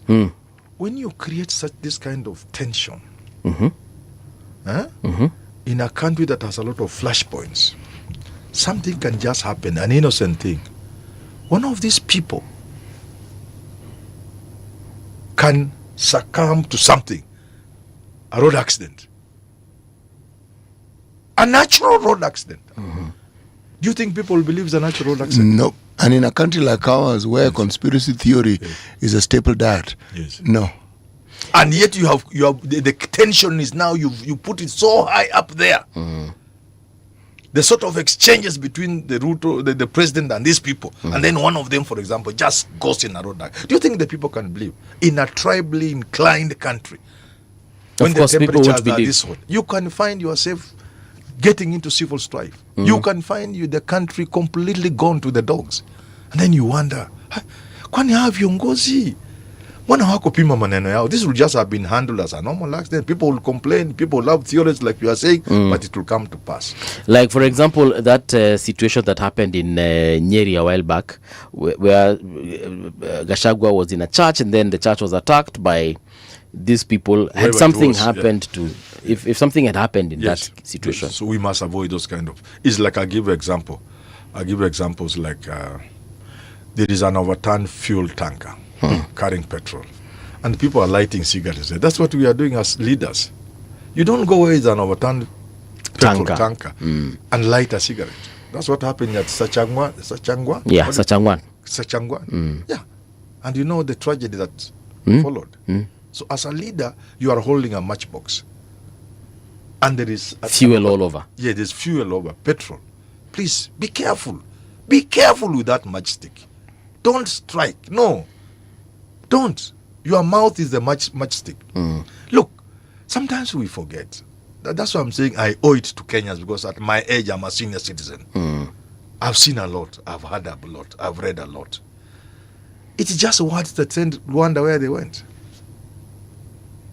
Nothing much. Words. Just words. Remember, one of the things on stations like this, on a vernacular station. Actually, that was really it. Because if you look at the history of this planet and the times when enormous genocides have been, and I'm saying enormous genocides have been committed, the spoken word, whether it is directed through a channel such as this one, or a rhetoric that people have picked up within, from among themselves, and it has formed the basis of their belief. That word, those words, that was the tinder keg Yes. That itself was the light that actually blew up that particular tinder The cake. French war with the French war with the Prussians. Yes, exactly. That the king, the so and so, said this about our king. You too. Just how can he dare say this about the king? And men go to war and hundreds of thousands of people die. Words from a leader must be measured. Earlier on, you said that the president needs advisors such as Monica Juma and others. Who can tell you Pima Maneno. we are in a very delicate season. What if, Professor, he has advisors who actually told him this is the direction? I know them. I've been with these people for long enough. So this was the president's independent mind? Yeah, you see, no. You see, the president is a human being. Yes. Matiang'i is a human being. All I'm saying that it is necessary for our leaders to learn what... You see, public spaces are no longer what they were. The world is changing. The country is changing. The people are changing. Sensitivities are changing. You need to keep counsel and company of at least not everybody. Look around you and take a very hard look. You say, I'm campaigning to become president. I want to unseat Ruto. Who are the people I've been working with for the last 30 days? Ask yourself those hard questions. You are Matiang'i. You are Gachagua. Ask yourself, who are the people who have kept my company the last 30 days? Those are hard questions they have to ask themselves. Who are these people? And how will who hang around me? And how will they help me get what it is that I want? What are these qualities that they have that give me assurance that they'll enable me to get what I want? Yes. The people who have around them, people who are willing to disagree with them, tend to go far in politics. In fact, one such person was Raila Odinga. People could disagree with him. Yeah. And genuinely disagree and say, no, this one we're not doing, this one we don't agree. There is the assumption that the people around him would just agree with everything he said. That is actually not the reality. Oh no. And he would listen to counsel that probably tells him things that he has no wish to hear at all. But he'll be told. In the abundance of wise counsel, there's much wisdom. That is the book of Proverbs. Kings, when they were kings, always had those they called wise men around them. These weren't people who told you what you wanted to hear. No. They would tell you what they know and what they think. Some got their heads chopped off for what they were saying, only to realize later that fellow whose head you chopped was actually the fellow who was actually telling you the truth, and you could have averted a great disaster. There must be people around you if you are... Who can tell you? The things you don't want to hear. People who are willing to disagree with you. I was in a meeting somewhere, lunch, we were taking lunch or breakfast, something. We were eating something, not uji, of course. But it's okay to have uji. One of these people that President Ruto has attacked was there, and the people who are there were people who know each other. We are just cordial. We are not doing any campaign or anything. Somebody in that group told one of these people Ruto was attacking yesterday or the other day exactly what Ruto told him. Exactly. And he got very annoyed. Now, he got very annoyed. But yesterday Ruto told him the same thing. Same thing. So, if you are a public figure of a certain caliber, we and you and I and Muga are not there. So we are free to be raia na tufanye vitu yetu ya ujinga ile tunafanya. Matope yetu tufanye. But once you go into another space, you should be very afraid if the whole week nobody has ever told you anything, something you didn't like. There's something wrong. Something you have not disagreed with. There's something. Be afraid. Something's wrong. Every day, everybody hanging around you just saying the same things you are saying. Wanakubaliana na wewe. And you are the one talking most of the time. Iko shida. If you are looking for the president and you want to remove Ruto, forget about it. Look for another job. If you are Matiang'i, go back to the World Bank and tell them, please, I made a mistake by resigning. Can you consider rehiring me? If you are Manora, just go to do some business. You have hotels, expand them. Forget about the president. If you are Kalonzo, say, I've tried it. Let me go to Sheikulu and look after my goats, like he used to say, and rear a few chicken for the Luya people to buy. Be afraid. You want to be president, or even you are president, and for the whole week, there isn't a single person in your circles who has told you something that you didn't like. that you disagree strongly with. In fact, something that even upset you. If you are Ruto, for example, and for the last 30 days, nobody has told you that there's a really danger we could lose this election. You must be very afraid. The people around you. You must be very afraid. Say, Mzee, this one Trump thing, it's real. Please take it seriously. Take it seriously. We are not saying we are losing, but there's a possibility we could lose.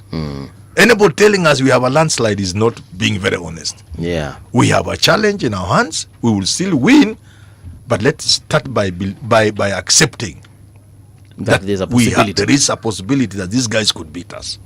If for 30 days you are President Ruto and nobody has said that in your presence, you must be very afraid. If you are Matiang'i or Gachagua, I'm sorry I'm mentioning these names because these are the names we have. But the aspirations are in the public domain. So Yes. surely it means it's a free fall. Anybody can discuss it. Yes. So if you are Manora or Matiang'i or Wamalwa or Sifuna or whatever, and nobody has told you one term, Ruto must go is not enough to win the presidency, you should be afraid. And indeed you'll be going nowhere.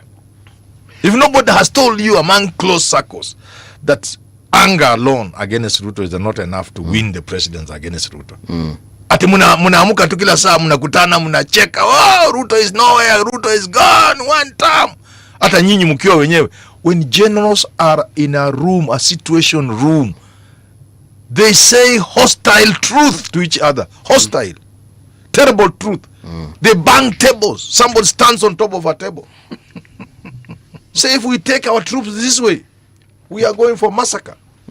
We cannot subject our troops to this kind of massacre that you people want us to do. Actually, what you say represents a 3-star general who actually warned long before this attack on Iran is documented. He actually told the president, said, this is an unwinnable war. Yes. He was sacked.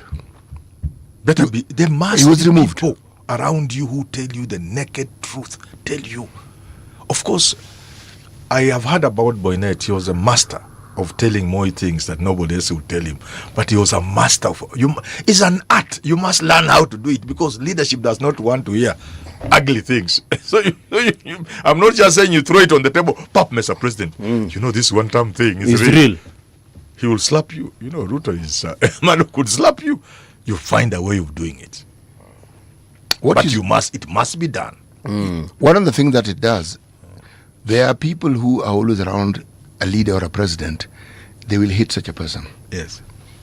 They will fight such a person because when you're sent to a certain position of leadership, a very large number of the people who are around you do not have your interests at heart. They have their own interest. Yes. And they see the vehicle that you are moving with as being the pathway to getting what they want. To understand it, just look at the manner in which politicians move and shift in our political ecosystem. You are going far, Muga. Yes.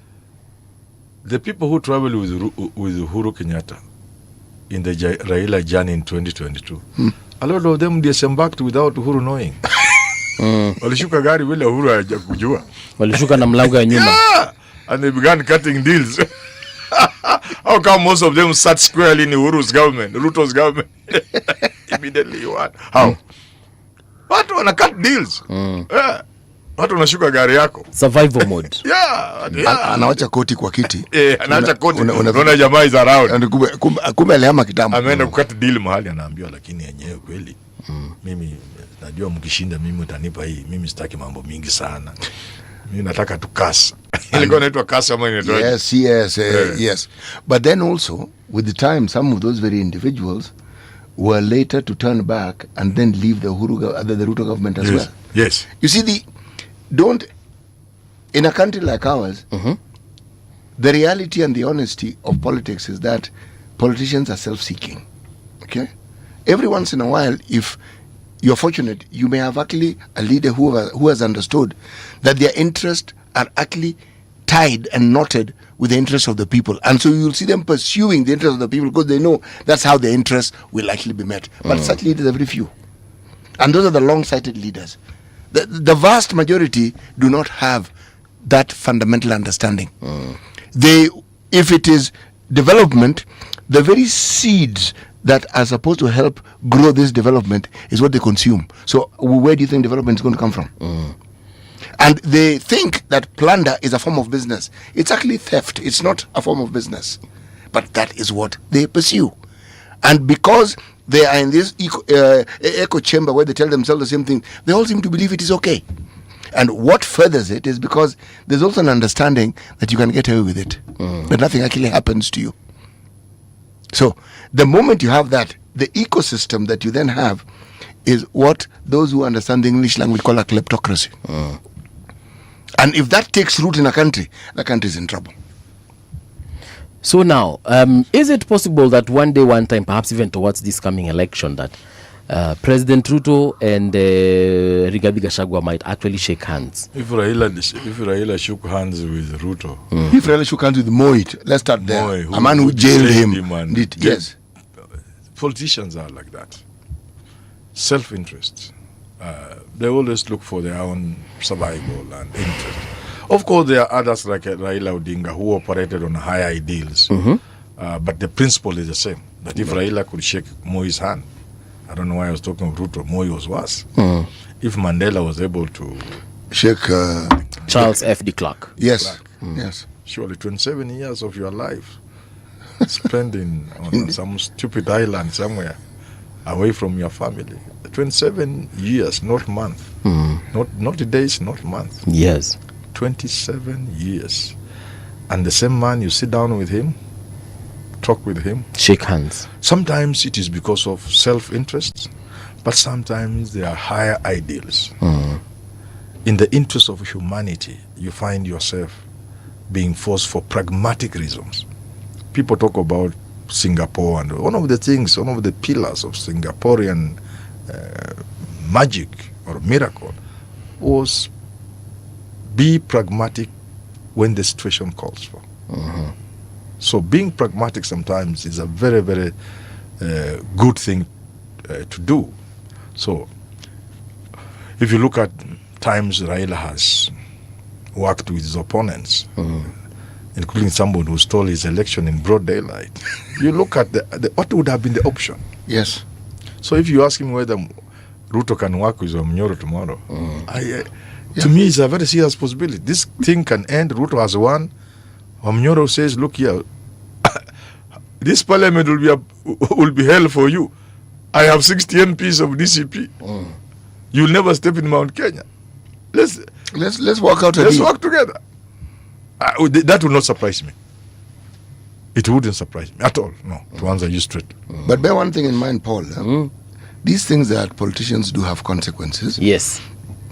And if it becomes cultural and it's established as the way they do things, they will assume that the results will always be the same. Strange though, when even evidence proves that the thinking and the actions you've taken don't always work in your favor.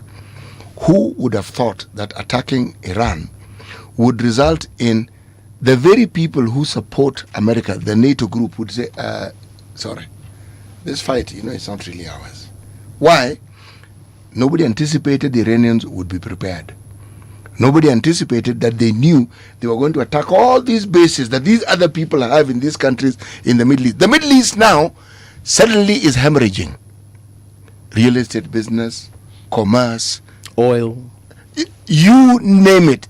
You're suddenly asking, this friendship we have with America. Was it worth it? Yeah, precisely. A certain is billionaire businessman, dollar billionaire. Yes. From UAE has written to Trump a very serious letter. I don't know if you have seen it. No, I haven't. So who told you?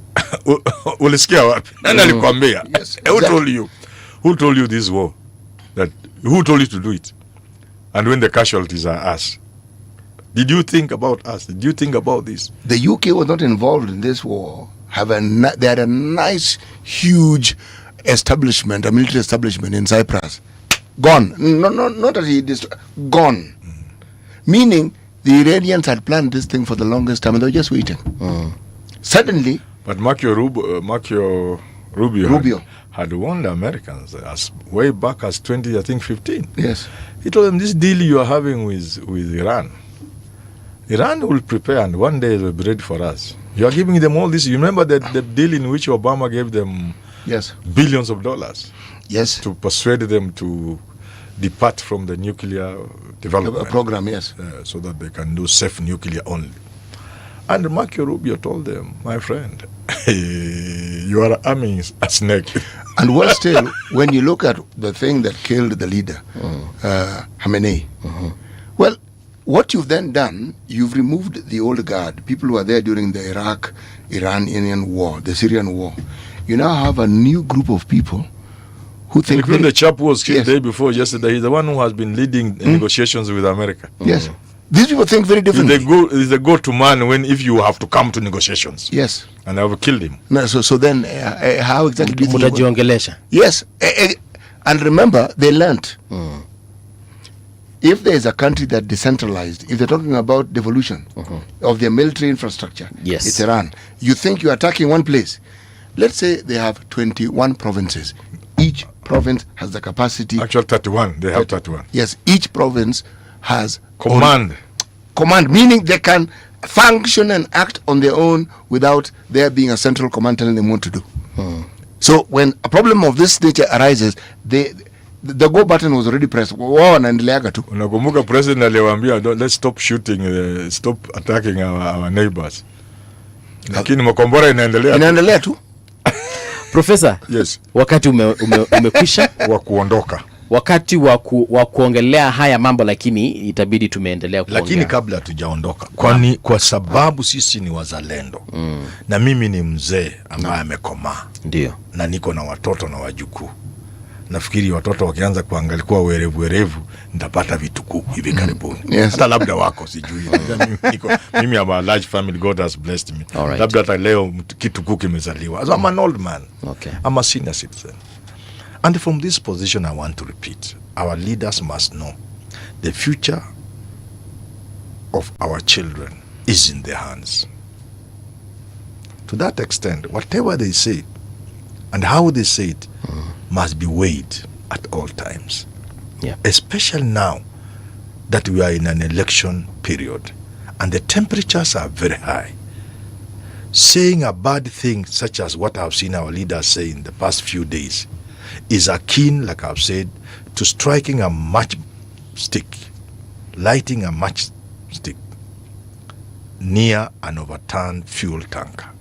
They can set the country ablaze and destroy the future of this country, killing the aspirations of the millions of young people who have not had the benefit to live their lives the way we have lived ours.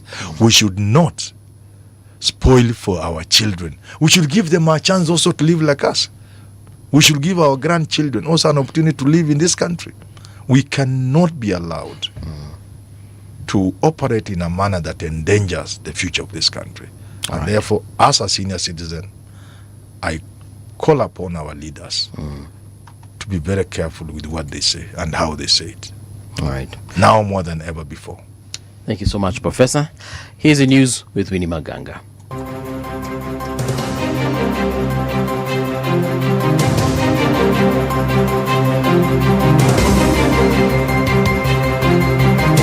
This is the Radio Generation News. Good morning, I'm Winnie Maganga. A court in Kisumu has sentenced a 23-year-old man to 45 years in prison after he admitted to killing his younger brother and nephew. The Office of the Director of Public Prosecutions said the High Court of Kenya found Arnold Ochieng Omolo guilty of his own plea to 2 counts of murder. The court heard that the incident happened between November 25th and 26th, 2024 at Kamango village in Nyakach, Kisumu County. Omolo killed the 2 children, both below the age of 10, while they were sleeping. Nairobi Senator Edwin Sifuna has called for financial penalties against counties whose governors fail to appear before the Senate oversight committees. Speaking in the Senate on Tuesday, Sifuna said most governors have been cooperating with the Senate County Public Accounts Committee. However, he raised concern over few governors he accused of ignoring summons and frustrating the committee's oversight work. That not all county governors are refusing to appear before the committee. There are just a few notorious ones. And in fact, Honorable Speaker, I will be challenging my chair to give the top 5 most notorious county governors. They are the ones inciting the other people. Can you imagine, Honorable Speaker, we had a situation last week where a governor who chose to attend kept us waiting there because she was on phone with the chairperson of the Council of Governors, being threatened that if you proceed with that meeting, that there is going to be undisclosed consequences, Honorable Speaker. And it is the most shameful thing, something that I'm very ashamed of, that the chair of the Council of Governors is elected on ODM, for which I'm the Secretary General. I'm extremely embarrassed, Honorable Speaker, because ODM is known for being the party that supports devolution and transparency in use of public resources. How can somebody who calls himself a member of ODM champion such impunity? Policy advisor Alenga Toro-Sturd has raised concern over what he termed a growing lack of political hygiene in Kenya's political landscape. He says recent insulting remarks by politicians reflect a wider problem across the political class. Speaking on the state of political discourse on Radio Generation today, Alenga says that the issue cuts across the entire political spectrum, describing it as a pandemic. I think if we look at the utterances of the very important leaders in the last few days and maybe station our comments only there, we'll be missing the bigger picture. It's a pandemic. Yeah. It's a pandemic. Yeah. Okay. Our politicians across the board, they do not have, there's no political hygiene.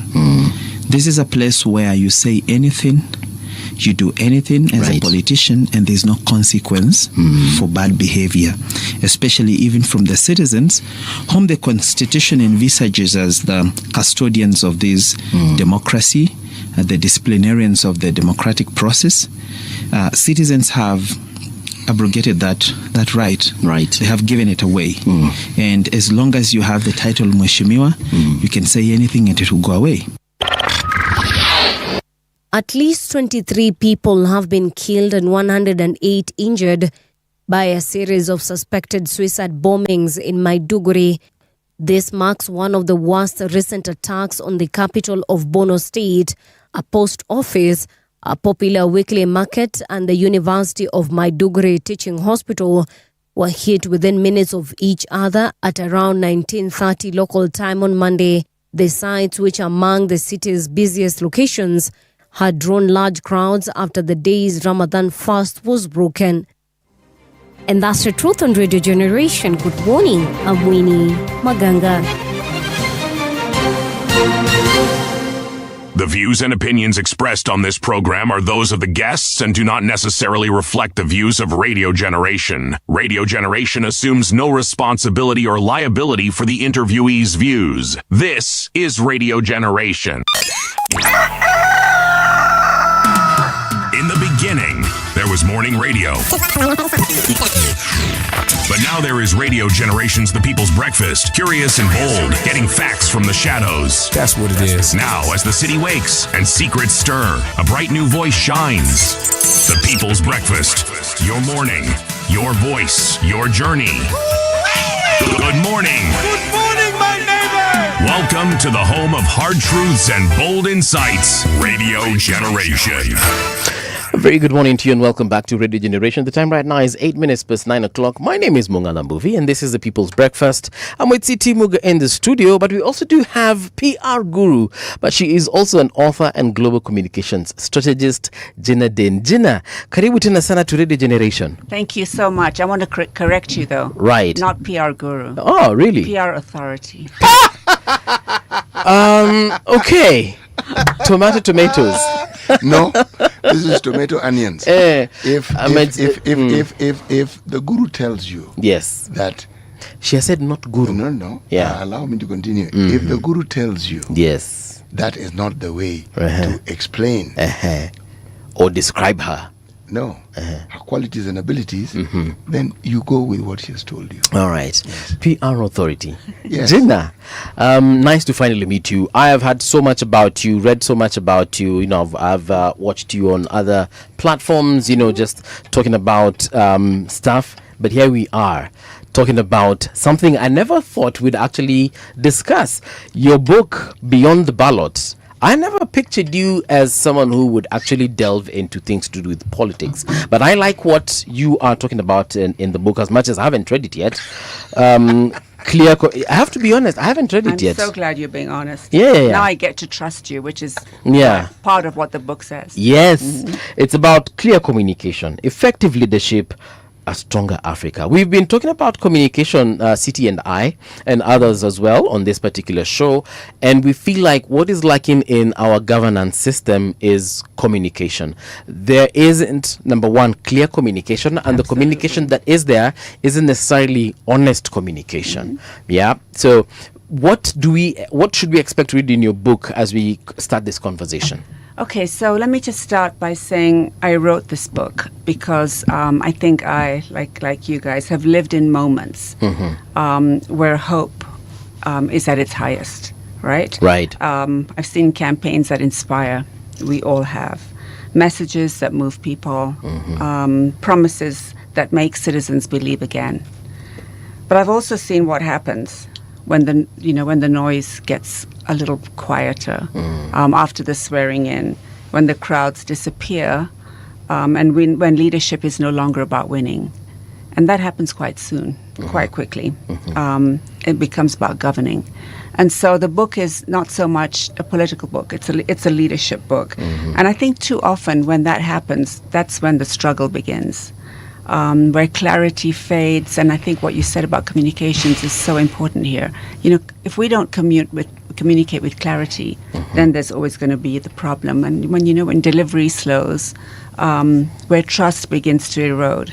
So I've seen that, and like I said, we all have, but I don't think anybody's articulated that and seen what governments can do, because they don't all come with a blueprint. They have, manifestos that we have all written and launched with much fanfare. And then, you look and say, who do we know of anybody globally where they've delivered on the manifesto? And so I just, I had all these thoughts about work I've done and looking at global communications in government. And I just felt there was a need. And I was asking myself a simple question. Yes. What if we give as much attention to governing as we do to the campaign? You'll see during campaigns, agents are flown in from wherever. And then it becomes just because people need to win. And I think the argument and the intervention of my book is we need to focus more on what happens beyond the ballot. Yeah. Part of what you also discuss is that effective leadership. What does effective leadership look like? And the reason I'm asking this is because I believe we have leaders. I believe they do something Monday to Friday, sometimes perhaps even Monday to Monday, morning till evening. So someone would say we do have leaders. I mean, they do something. But what does effective leadership look like? So I think we've mixed effective leadership with visibility. Okay. And sort of as long as we're seeing people, we're assuming that governing is happening. And I think that's where we're wrong. I think what we're looking at, or what the focus of the book is, where are the results of the people that we voted in? And this is not, it's not just here. This is a book for the continent. And so it's the ability to turn, so what does effective leadership look like? It is the ability to turn decisions into delivery and intentions into outcomes that are going to help the people of the country. Yeah. How did you and why did you venture into this field of communication? Oh, that's been my whole life. You want us to go back that far? Yes, I'd like you to go back. What is it that made you, because options are always available, and why did you choose this option? What is it that made you feel, this is something that I need to do? So I started my life at Barclays, head of communications, quite young. And it's a very British bank, Barclays Bank, DCO at the time, and they were going to go public. And they hired me for a 9-month contract. I was a journalist, and they wanted me to help them get ready for this huge share issue. And it was going to be the first one in Kenya in 16 years.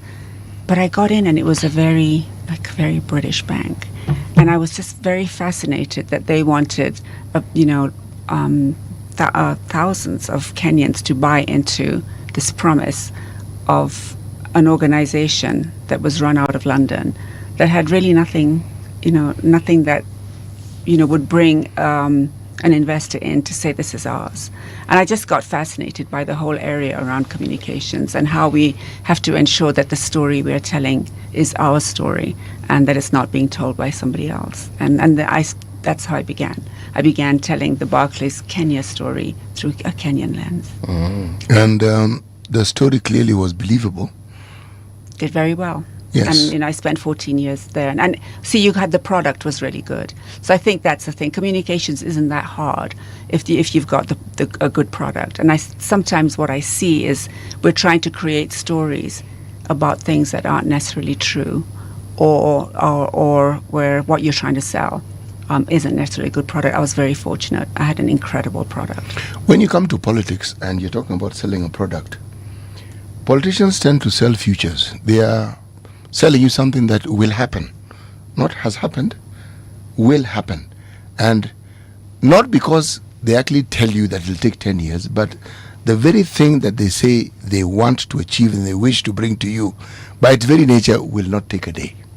No, for sure. I look at it in that when politicians are getting ready for an election, they're like a car salesman, right? They're trying to sell you a vehicle, and they're telling you how fancy it is, and the climate control, and how the seats have massage buttons. They warm the seats. I mean, they give you all that stuff, and you buy the car, and that's cool. You have this great, incredible car, but then you look at the after-sales service of that car, and that's when you look at leadership and governance. And I always look at it in that way, is what is the after sales service for government? Where where is it? Who do we go to say this is what you sold us, but in fact actually it doesn't work? And if it doesn't work, where do you go for the repairs? 100%. And I think these are all questions that sort of have formed the thinking around the book. Is that and you look and say we buy into a hope and the vision of a politician because he's sold us this manifesto, and the manifesto is going to have 100, 150. I mean, do you know what's in the manifesto? We actually don't read those things. So what's the point? So I think that's the thing, and I've helped write them in various countries, and you look at them, they're a list of promises, but the social contract, because that's what it is. I mean, a manifesto is a social contract. That social contract breaks pretty quickly. So what does it then point to? Does it point to the unattainability of that particular contract, or does it speak to people who are, the individuals we refer to as politicians, as snake oil salesmen? I mean, where exactly do you place this? Because if you talk about the properties of snake oil, and the wonderful things snake oil can do for you. So much stuff, right? Everything. Yes, it just stops short of resurrecting the dead. But anything after that it can do. Yeah, I think when we look at, what's in those manifestos, I think they're often treated as campaign documents, when actually they're a roadmap. They're a roadmap of how the country should be governed beyond the ballot. But we look at them, if you look at, what you see manifestos being, you will always identify them with a campaign. And yet that social contract is what's going to keep us, it's going to show us how we're going to live for the next 5 years. So I think part of me sort of says, I think the manifestos are just too lofty, and that no one can deliver on all those things. Absolutely no one. You've said you have contributed to manifestos on this particular continent. Would I be wrong if I assume that when they are written, they, beyond the larger need of communicating that you know what needs to be done and that you wish to do it, don't they represent the reality of what is actually needed? Yeah, I mean, so it's a wish list. Like, you're taking into consideration what the electorate are wishing for, because you want to get in. So it is the reality. I mean, you're looking at what people need. Is it better schools? Is it more medicine in our clinics? It's all those things, and then you promise them. You promise that you will do it. And so we look and say, and the voters are it's our fault as well, because we believe it. We believe that one administration is going to fix all our problems in one term. And that's just not achievable. So I think I'm very much for, when are we going to go to leaders that promise you three things, three things they can actually deliver on, so that you can hold them to account at the next time. But we also never hold people to account with this roadmap that we're given. We just don't. I mean, nobody even knows where those manifestos are. There's something about, I think it is the president of Mauritius. Or was it? Let me read what the president of Mauritius, His Excellency Amina, Her Excellency Amina Garib Fakim said. This is what happened. This is what she said. Africa's future depends not just on elections, but on what happens between them. Beyond the ballot is a crucial guide for leaders who wish to govern effectively, communicate authentically, and honor the hopes of their people. How does a manifesto really achieve these three things? Number one, communicate authentically and honor the hopes of the people that they wish to govern. So I think that's exactly my point, is that you can't. I mean, we need to question. So it's a lie. Yeah, I think it's sort of a deal that's done between us and the politicians. Is that we're going to accept. I don't think it's a lie. But it is. No, it is not. It is. City. No. Actually, it isn't. It is. Okay.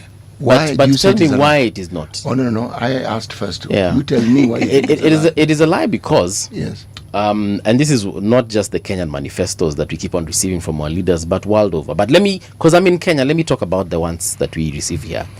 When we are told of all these things that are to be achieved, and clearly the leader who's giving us this manifesto knows for a fact this is not going to be achieved in one term. Surely, isn't that a lie? No. So I have a question. I don't think manifestos are a lie, but I think they're often disconnected from delivery. And I think that's the thing, is that we need to go back to creating manifestos, or ensuring that the promise we make to the people can be delivered. Because I think the minute you can't deliver on your manifesto, that's when trust is lost. And I think that's where we go into, and a big part of the book is around trust. So I think we need to go back to that social contract that is going to say three things, and the three things we can hold people accountable to. Because right now we can't even hold them accountable because we don't even know what it said. If you look at what it is we refer to as campaign manifestos or campaign promises, it has been accepted that is the practice of politics around the world. Doesn't matter where you are. One of the things that these promises always never have is a timeline. They do not tell you 100%. They do not tell you when these things are to be delivered. The impression that is given is the moment they're sworn in, the next day, you will likely see it manifesting. That is an impression that is given. It doesn't have to be stated. But City, when we are campaigning here in Kenya, we know we are campaigning for 5 years. Or rather, they know they are campaigning for 5 years. So if you're campaigning to be president of Kenya, you know for a fact it is between this time and this time. And if I'm lucky, I'll probably get a second term.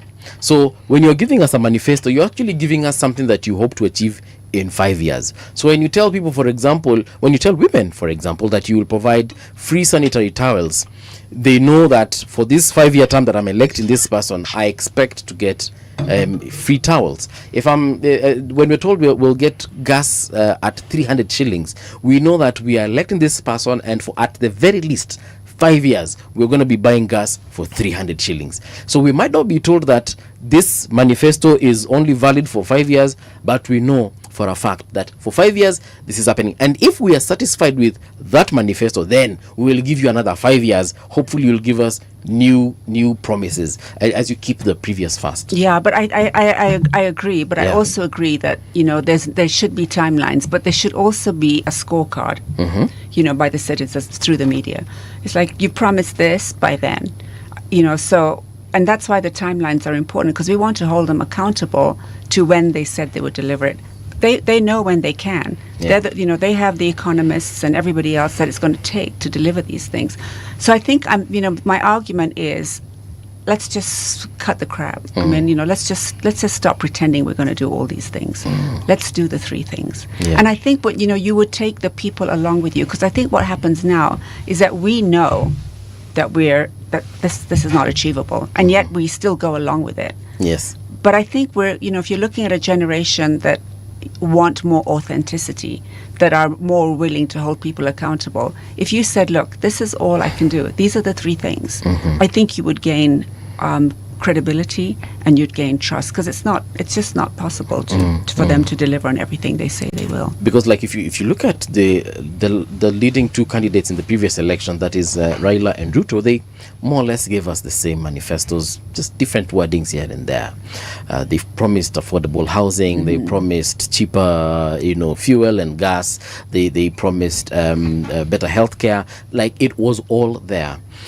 So how then does the voter distinguish what could be realistic and what could be a lie, or what could be unrealistic? But I think this goes back to what he said earlier, is that, aren't we just sort of articulating the wishes of the people? So you'll find that the manifestos are very much similar, because everybody is trying to attract the same people, and so they'll promise them exactly the same thing. And I think that's the thing when you look at what is ideology and what are issues based and what is just said for the sake of saying it. If you look at our politics, yes, everything that could be described as the contents of our politics is a very lazy approach to politics, meaning it speaks of, or it always insinuates, the stamping of the status quo, not change. And it's politics which is devoid of leadership, and I'm going to explain what I mean.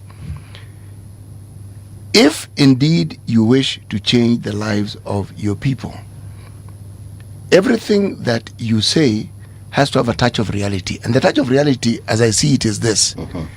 One, you talk about timelines. You talk about the pitfalls that you're likely to encounter. Yeah. And you talk about what it is that you can achieve within the timelines you've spoken. Let's say, in our first year, this is what we hope to do, and build it on to the second year, etc., etc., etc.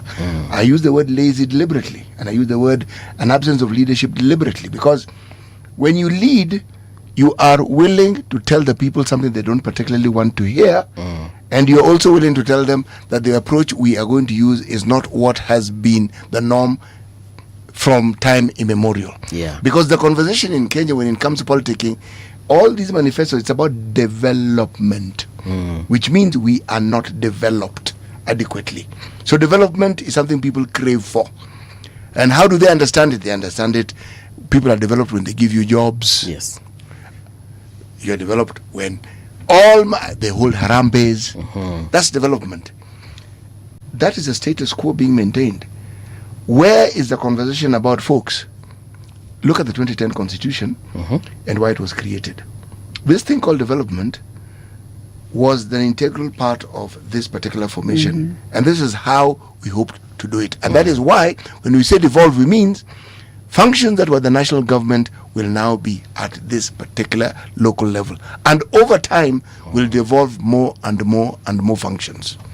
And I think also we look at development as quite a very broad, right? We look at we measure developments as roads, GDP, all those kind of things, when actually there's also very many smaller things, right? A mother wants to know that she can get her child vaccinated easily, in access, not with going to the hospital and finding it there. So I think there's very many small measures that we're looking at. We shouldn't always look at development as this huge. It's at every level, and it's quite granular at times. So how are governments responding to that? Is there trust within those people? Yeah. See, that's why our county government seeks. If you look at the framework of it, it sought to actually answer that question. If you have development beginning at the ward level, in a devolved unit, you are getting to the very basic unit of administration that any government would have. The counties are part of the country. the counties are part of the economy of the country. So every activity that the national government seeks to, should we say, push on behalf of the citizenry, it's the same thing that the county governments ought to do. But that's why, an intervention like this beyond the ballot is for people at every leadership level. Because honestly, without them, everything's interconnected. So everybody needs good leadership at every level. Why did you think of this title? Beyond the ballot. Because that's where our focus should be. Our focus is so much about at the ballot. And the crazy thing is that we all look at elections in such a negative way. We dread them. It's because of our very bad experiences. Yeah, yeah, absolutely. But I think that shows you that something in between the elections is not working, right? Because we should never look at it that way. It's a fresh mandate for people, and so I think for me it's also looking at it and saying, why is there so much negativity and dread when actually this is an opportunity, for us to get further development with stronger leadership. It should be something we look forward to. You see, the absence of leadership that I speak of, every time we talk about elected politicians, we synonymize it by saying they're leaders. Not necessarily. Because how can somebody claim to be a leader when you cannot describe one iota, one simple thing that they have led in and which has brought about change? How then are they leaders? They're politicians, we understand. We have elected them, we understand. Right. We've delegated powers to them, we understand. But this leadership thing where every politician, in whatever shade, shape, size, wants to refer to them as leaders. So I think, here's the thing. Politics gives you a platform, right? It does. Leadership is what you do with it. So I think that's the difference, is that, we elect them in. Yes, but what do they do with it after they... And that's what separates We elect them to lead. And the discussion we're having beyond the ballot is that they clearly don't lead. Right. Yeah, not always. And I think politics can sometimes gives you authority, but it does not automatically, turn you into a leader. So I think that's the difference. Who are we voting? Who are we electing? And why? And what do they stand for? Because we never look at the qualities of that. We're just like, it's like a cult thing. We just, we like that guy. But we don't really know what they stand for. And we don't hold them accountable because, yeah, we don't. We don't call them out. We don't red flag them. Would you say that at some level, a very large number of the citizenry of this country have given up on electing people who actually get to do something that they consider valuable to them? I think people there's a trust deficit in politics. So people are they're just switched off. Like it doesn't work. Let's talk about trust for a second, because there's a post you did on X 2 days ago, and this is what you said. Across the world, politics is entering the age of the long conversation. Podcasts and extended interviews leave nowhere to hide. Leaders must explain their thinking under scrutiny. Messaging matters because clarity is tested in real time. We host politicians here almost daily, sometimes even for 2 hours, and we ask them some of these questions that pertain to their dockets, and sometimes they will blame someone else as to why they have not. Sometimes, yes. All the time. As to why they haven't. Somebody else to blame. Yeah, true. All the time. So as to why they have not delivered. And then when you call the other person who is alleged to be, responsible for this other person's failure, they also throw blames either to that same person or to another person. How do we still achieve what you've said in this particular post, that honest conversation? So I think taking responsibility is the first act of leadership, right? It's, when you can take, because not all of us, none of us are flawless. I think we're all flawed, and we should also accept when we've made a mistake or when we could have done better. I think there's a real challenge with politicians in not wanting to accept that they could have done things differently. And I always look at it to say, if we go back to buying something, feedback to the organization that sold it to us is so important. Saying to the car, if you look at the car that we bought, going back to the car dealer and to saying, this is a great car.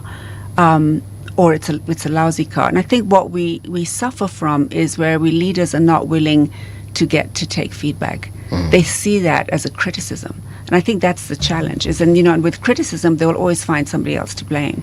But I think if you look at it as an audit, I mean, if I came to you and said, that was a really terrible show you guys did, I would hope that you would say to me, oh, tell us what you think we could have done better, as opposed to saying, yeah, it wasn't us, actually, it was the producer that gave us who we should be interviewing. So I think these are the kind of things, is to say that we really need leaders that, I think, responsibility is what separates authority from leadership. Because you can have authority. That doesn't really necessarily make you a good leader. Yeah. Depends on what you do with that authority, though. Exactly. Because we see how our leaders use their authority. They abuse it, and in the process, we end up suffering. But I think taking responsibility is not about blame, right? It's about ownership. And I think, if you're going to be in a certain position, take ownership of the role that you've been given, or don't do it. Or don't do it. But do they understand it on this side of the Sahara? They do. Yeah. They do. And if you want to measure understanding by how it is somebody applies whatever it is they're saying, then you would say they don't understand. But sometimes the understanding can also be proven by the avoidance that somebody puts into play with regards to the responsibilities that they have, because they know what they ought to do, but they've determined this is not what they're going to do because they have a competing interest. You see, the dynamics of political leadership on this continent, if I may be so bold as to talk about the continent, is the contradiction between what it is that ought to be done and what it is that the elected politician wishes to do for themselves. Yeah. It's a constant conflict. And I think it's always really easy to stand in moments of success, right? Yes. I think that's the thing. I think to take credit when things are going really well and you're like, wow, this is all happening, and speak with confidence and claim progress. But leadership is not tested there. Leadership is not tested when you're doing really well or succeeding. Leadership is tested when you've got angry people and people are looking for an answer. But also when we accept, there's a chapter in your book where you talk about low expectations. When people have gotten to a point where they do not really expect that the people they elect will deliver. Yep. So essentially they have accepted that mediocrity is going to be their lot, and it's something that they will live with.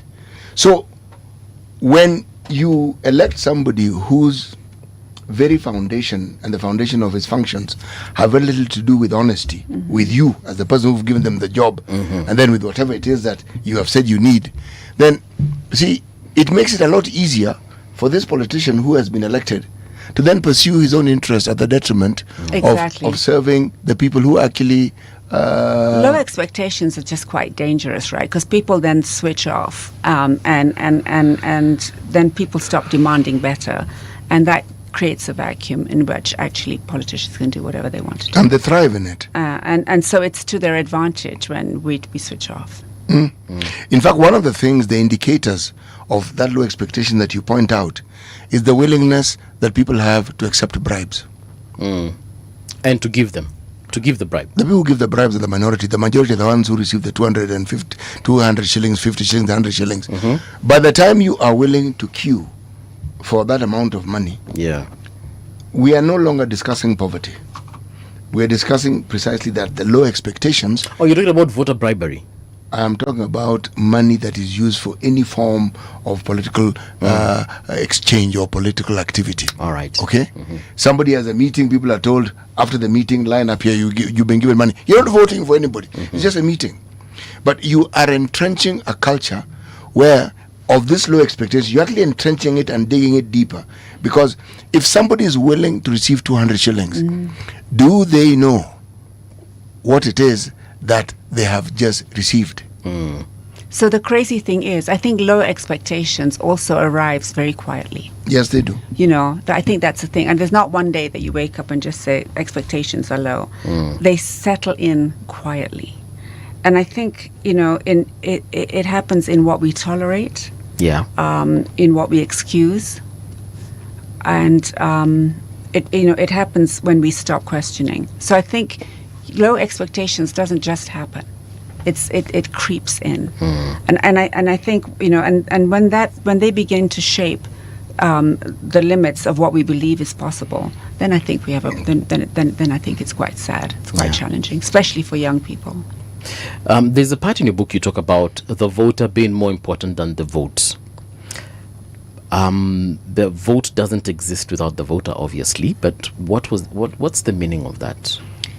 So I think there's an interesting quote that says we campaign in poetry, and we deliver in prose. And poetry just tends to be, quite sexy and quite interesting. And prose can be quite tedious and boring. Yeah. And so I think that's, where we look at and say, it's all fine when we talk about the campaign, and we've seen them. The helicopters and the lights and the flashiness SUVs. and The razzmatazz. all the razzmatazz. But you know what? The votes are counted in a day. Trust is built daily. And I think that's when you come in and say that campaign is going to end at the end of the counting of the ballot. But what happens beyond? And where is the focus then? When you have, I'm stuck on these low expectations because you actually hit the spot with it. The psychology of somebody who has given up is precisely that they do not expect anything. When it's reached the zenith and it is fully matured, it's not just low expectations, it's actually no expectation. But it's also a response to broken trust, right? Repeated. Something that has happened over and over and over. Exactly. So you get to a point where you realize there is actually no need for you to even think of hoping. So when hope dies, guess what else dies with it? See, everything that we're talking about, the need to hold leaders to account, it will be the last thing on your mind. But it's also a self-protective mechanism, right? It's to protect us from continued disappointment. Yes, self-preservation. Yes. You get to a point where you realize, I am better off with the little that I get, and that's where you easily accept the 200 shillings. And you do not understand the opportunity cost. Because what that person is giving you is the education that your children should have received, and it's only 200 shillings at that time. The drugs that you should get when you actually go to a government hospital, the good roads, they don't have to be tarmac for them to be good. They just need to be an all-weather road. Everything that is basic and which the Constitution says you have a right to is a minimum. Yes, nothing fancy. That is what you've exchanged when you take that 200 shillings or the 50 shillings. Now, when you've lost hope, even if at an intellectual level you can understand this, it doesn't move the needle. You really don't care. Yeah. You would rather deal with the here and the now. It's true, and you'd rather depend on yourself doing it. You're just like, Yes. oh well, I don't really have the support systems that I need, that I need. So I don't think low expectations doesn't arrive as a crisis. No, it doesn't. It really doesn't. If you look at it, it doesn't. And it's quite frightening when you see that one day you wake up and it's crept in, and then we stop demanding more, because any country that demands less will get less. In your book, you talk about democracy being a path to a stronger Africa. What do you think we can achieve democracy? Because I don't see it anywhere, if I'm being honest. But do you think we can actually achieve a stronger Africa through this Western kind of democracy? So that is such an interesting question, because I think democracy is a path. Right, and only if it delivers. So I think everything that we've been talking about here. So you look at democracy and you hope that democracy will deliver, because democracy is not just about voting. And I think that's sometimes where we always look at democracy and voting, and then we forget after everyone's voted in that there's a democracy. And I think it's about whether people feel their lives are improving. Yeah. I think it matters. I think Africa definitely needs to go down the democratic path, because conflict and the only way is to have trusted governments that will deliver. So I do think it gives legitimacy, it gives direction. But democracy on its own is not enough. It must be matched with delivery, strong institutions. And the strong institutions, by the way, are just so critical because, politicians think in terms of their term. Who's going to carry on the longer visions, if there are any? Who's going to be the people that take some of these manifesto policies through? At the heart of everything we're discussing, there is the role that communication plays in all this. And everything that we're talking about here with regards to our politics and the practice of it and the impact, what is resultant, and I'm going back to the low expectations, the behavior manifestation of these low expectations. But let me talk about behavior change. How does then communication and the effective aspect of it bring about the desired behavior change that would then guarantee the citizenry that they can actually hope to get what it is that is their right under their law? Well, I mean, you can communicate. People can communicate, but is that communication honest? And can people believe it when it's said? I mean, if you look at, and there's an example in my book, one of the case studies, if you look during COVID, right? That worked. We had one person giving us direction firmly every single day. Yes. And there was a trust factor in what he said. So we've seen it. We've seen how it can work. Or you can have people that communicate just for the sake of communicating. And they know for sure that they're not going to deliver on what they said. So I think there's a balance. I mean, I don't think politicians have to promise something every time they stand up. It's okay just to sort of say, I'm greeting you, there's challenges right now. There are all the things that they can talk about, the reality of life. They don't need to promise every time they stand up because we just will stop believing them. They're over communicating. So I think it's, what is honest, authentic, clear. Communication has to have clarity and it has to have consistency, but it also has to be honest. How they do it here in Kenya, let's take an example of what we've witnessed in the last couple of days. Our leaders insulting each other, getting really personal. What are your thoughts on that kind of communication? And what exactly are they communicating to the people that come, the crowds that come to listen to them?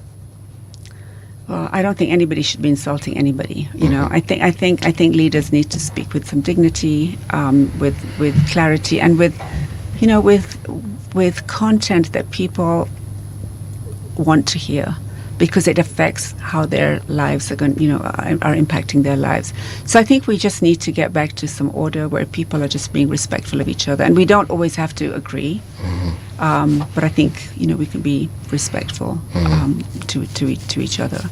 And by the way, this is not happening in isolation here, though. I mean, it's happening globally. The level of where people are just, there's no filter. And that's quite frightening. When you talk of communication, often we assume that when you verbalize something, when you're communicating, not necessarily. I look at the political spectrum in the county governments, and I look at the one county we keep talking about. We used to talk about Makueni. We now talk of Muranga. You hardly ever hear that man talking. Yes. Hardly talking, blah, blah, blah, blah, blah, blah, blah. No, you don't hear him talking, but you hear people talking about what he third-party endorsements. Yes, they exactly. Good term, third-party endorsements. You hear it all the time when it comes to healthcare and all these things. Why? Because they have witnessed the change that he may have spoken of at the time when he was seeking that election. From that point onwards, he seemed to have immersed himself in actually getting the things that he said he would do done. So you don't hear him talking. So it probably tells us that some of the people who are elected, the politicians who speak a lot, then you have to come to the conclusion that maybe the less they talk, the more they do. Because the one who really talk, very rarely do you find that talk is also measured. So I think what happens quite often is people don't just don't trust what leaders say, but they're willing to trust what somebody they trust says about them, about those leaders. So I think, that's when you look at it, is, we might just see leaders and just say, oh, we just don't. But if somebody says something about them that we trust, then the chances are we'll believe that person, even though it's that person's view of that leader. So I think listening to third parties sometimes give us very strong direction, and people are listening a lot more to third parties than we are listening to. But is that not where people who are in your line of work come in, communicating? Because the process of communicating doesn't just mean advancing and making known things which are positive. It can also be used in the complete opposite. When you talk about, for instance, political narratives. Communication experts, people who know their trade, help create narratives. For sure. And I think, I think we need to look at communications as infrastructure, just like we do with roads or whatever. I think that's where governments, really see it as a soft issue. We'll just hire somebody to do our communications. I mean, that person, we'll just hire a journalist. Yeah, and people don't have the strategy that's required to help you create your narrative. So I'm all for that. But I think I just want to go back a minute to the third party. I think when we're listening more to third parties, it's because there's been a trust transfer. There's a trust transfer from you, the leader, to somebody else, my friend, because I believe you. Thank you very much. I mean, not always, but yes.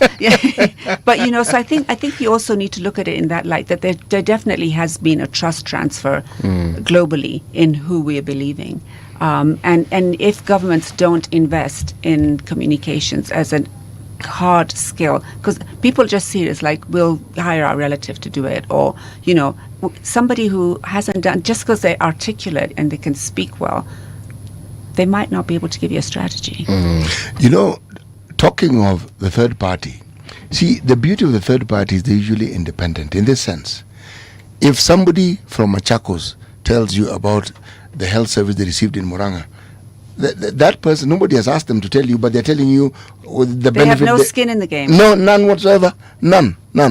They don't vote in that place. They're just telling you, I couldn't get this service. I'm giving this as an example. Not that has happened, but this is what I got. But now, it's believable, because everything that would make you feel this person has been influenced to say so, you can easily eradicate. Yes. Independence. Yes. So the independence of it helps with the believability factor.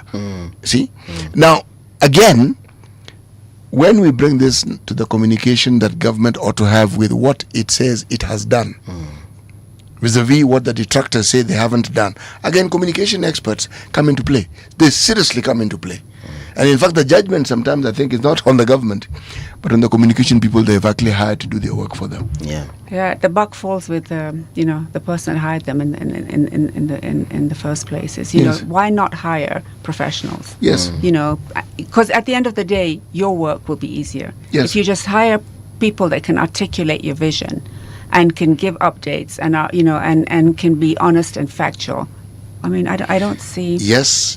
People who can deal with what are considered failures and say, yes, there's been a shortfall, and explain it and package it in a way that is consumable. Exactly. Yes. And also, that brings you also to when there's a crisis, right? Yes. I mean, that's the whole thing. If you don't have the people in place, the communications experts in place, because a crisis will happen. There is no doubt. A crisis will happen. It's going to happen. I mean, look at the flooding the other day. That's a crisis. Whether we want to, act like it isn't, it's a crisis. It was a crisis. The drought was a crisis. Exactly. So I think governments are short-selling their ability to deliver by placing communication so far down on the list of priorities. What does it say when politicians are not honest in their communication? But what does it say about the people who actually receive that dishonest information over and over and over and over again by the same person or same persons?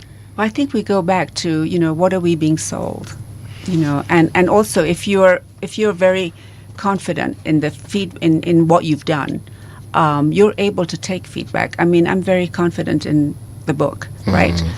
I'll be very excited for you guys to come back to me with feedback, and I'm sure it's going to be like, it'll be very objective, and I'll appreciate that, because I've written this factually with the experience that I have, but I'm open to it being audited. And I think that's the thing, is that, people don't want to be audited because they know that they haven't delivered. I think if you know you've delivered, then you're quite comfortable with feedback. So and I think going back to these communications people, they become part of the problem often, because they will help create this narrative that at one day we're going to hold these guys to account to. Yeah. Because I just wonder why, there's some MPs who've been elected over and over and over again, and when you go to the areas they come from, they've honestly done nothing. And you wonder, what is it that this person tells these people every 5 years, and then they vote for them? I think we need to get to a point where an investment in communications is an investment in trust. And I think that's the thing, is that we need to start looking at trust as currency. Because like I said earlier, votes are counted in a day. Trust is built daily. There's a portion in the book where they talk about crisis leadership. The leadership, even by its very definition,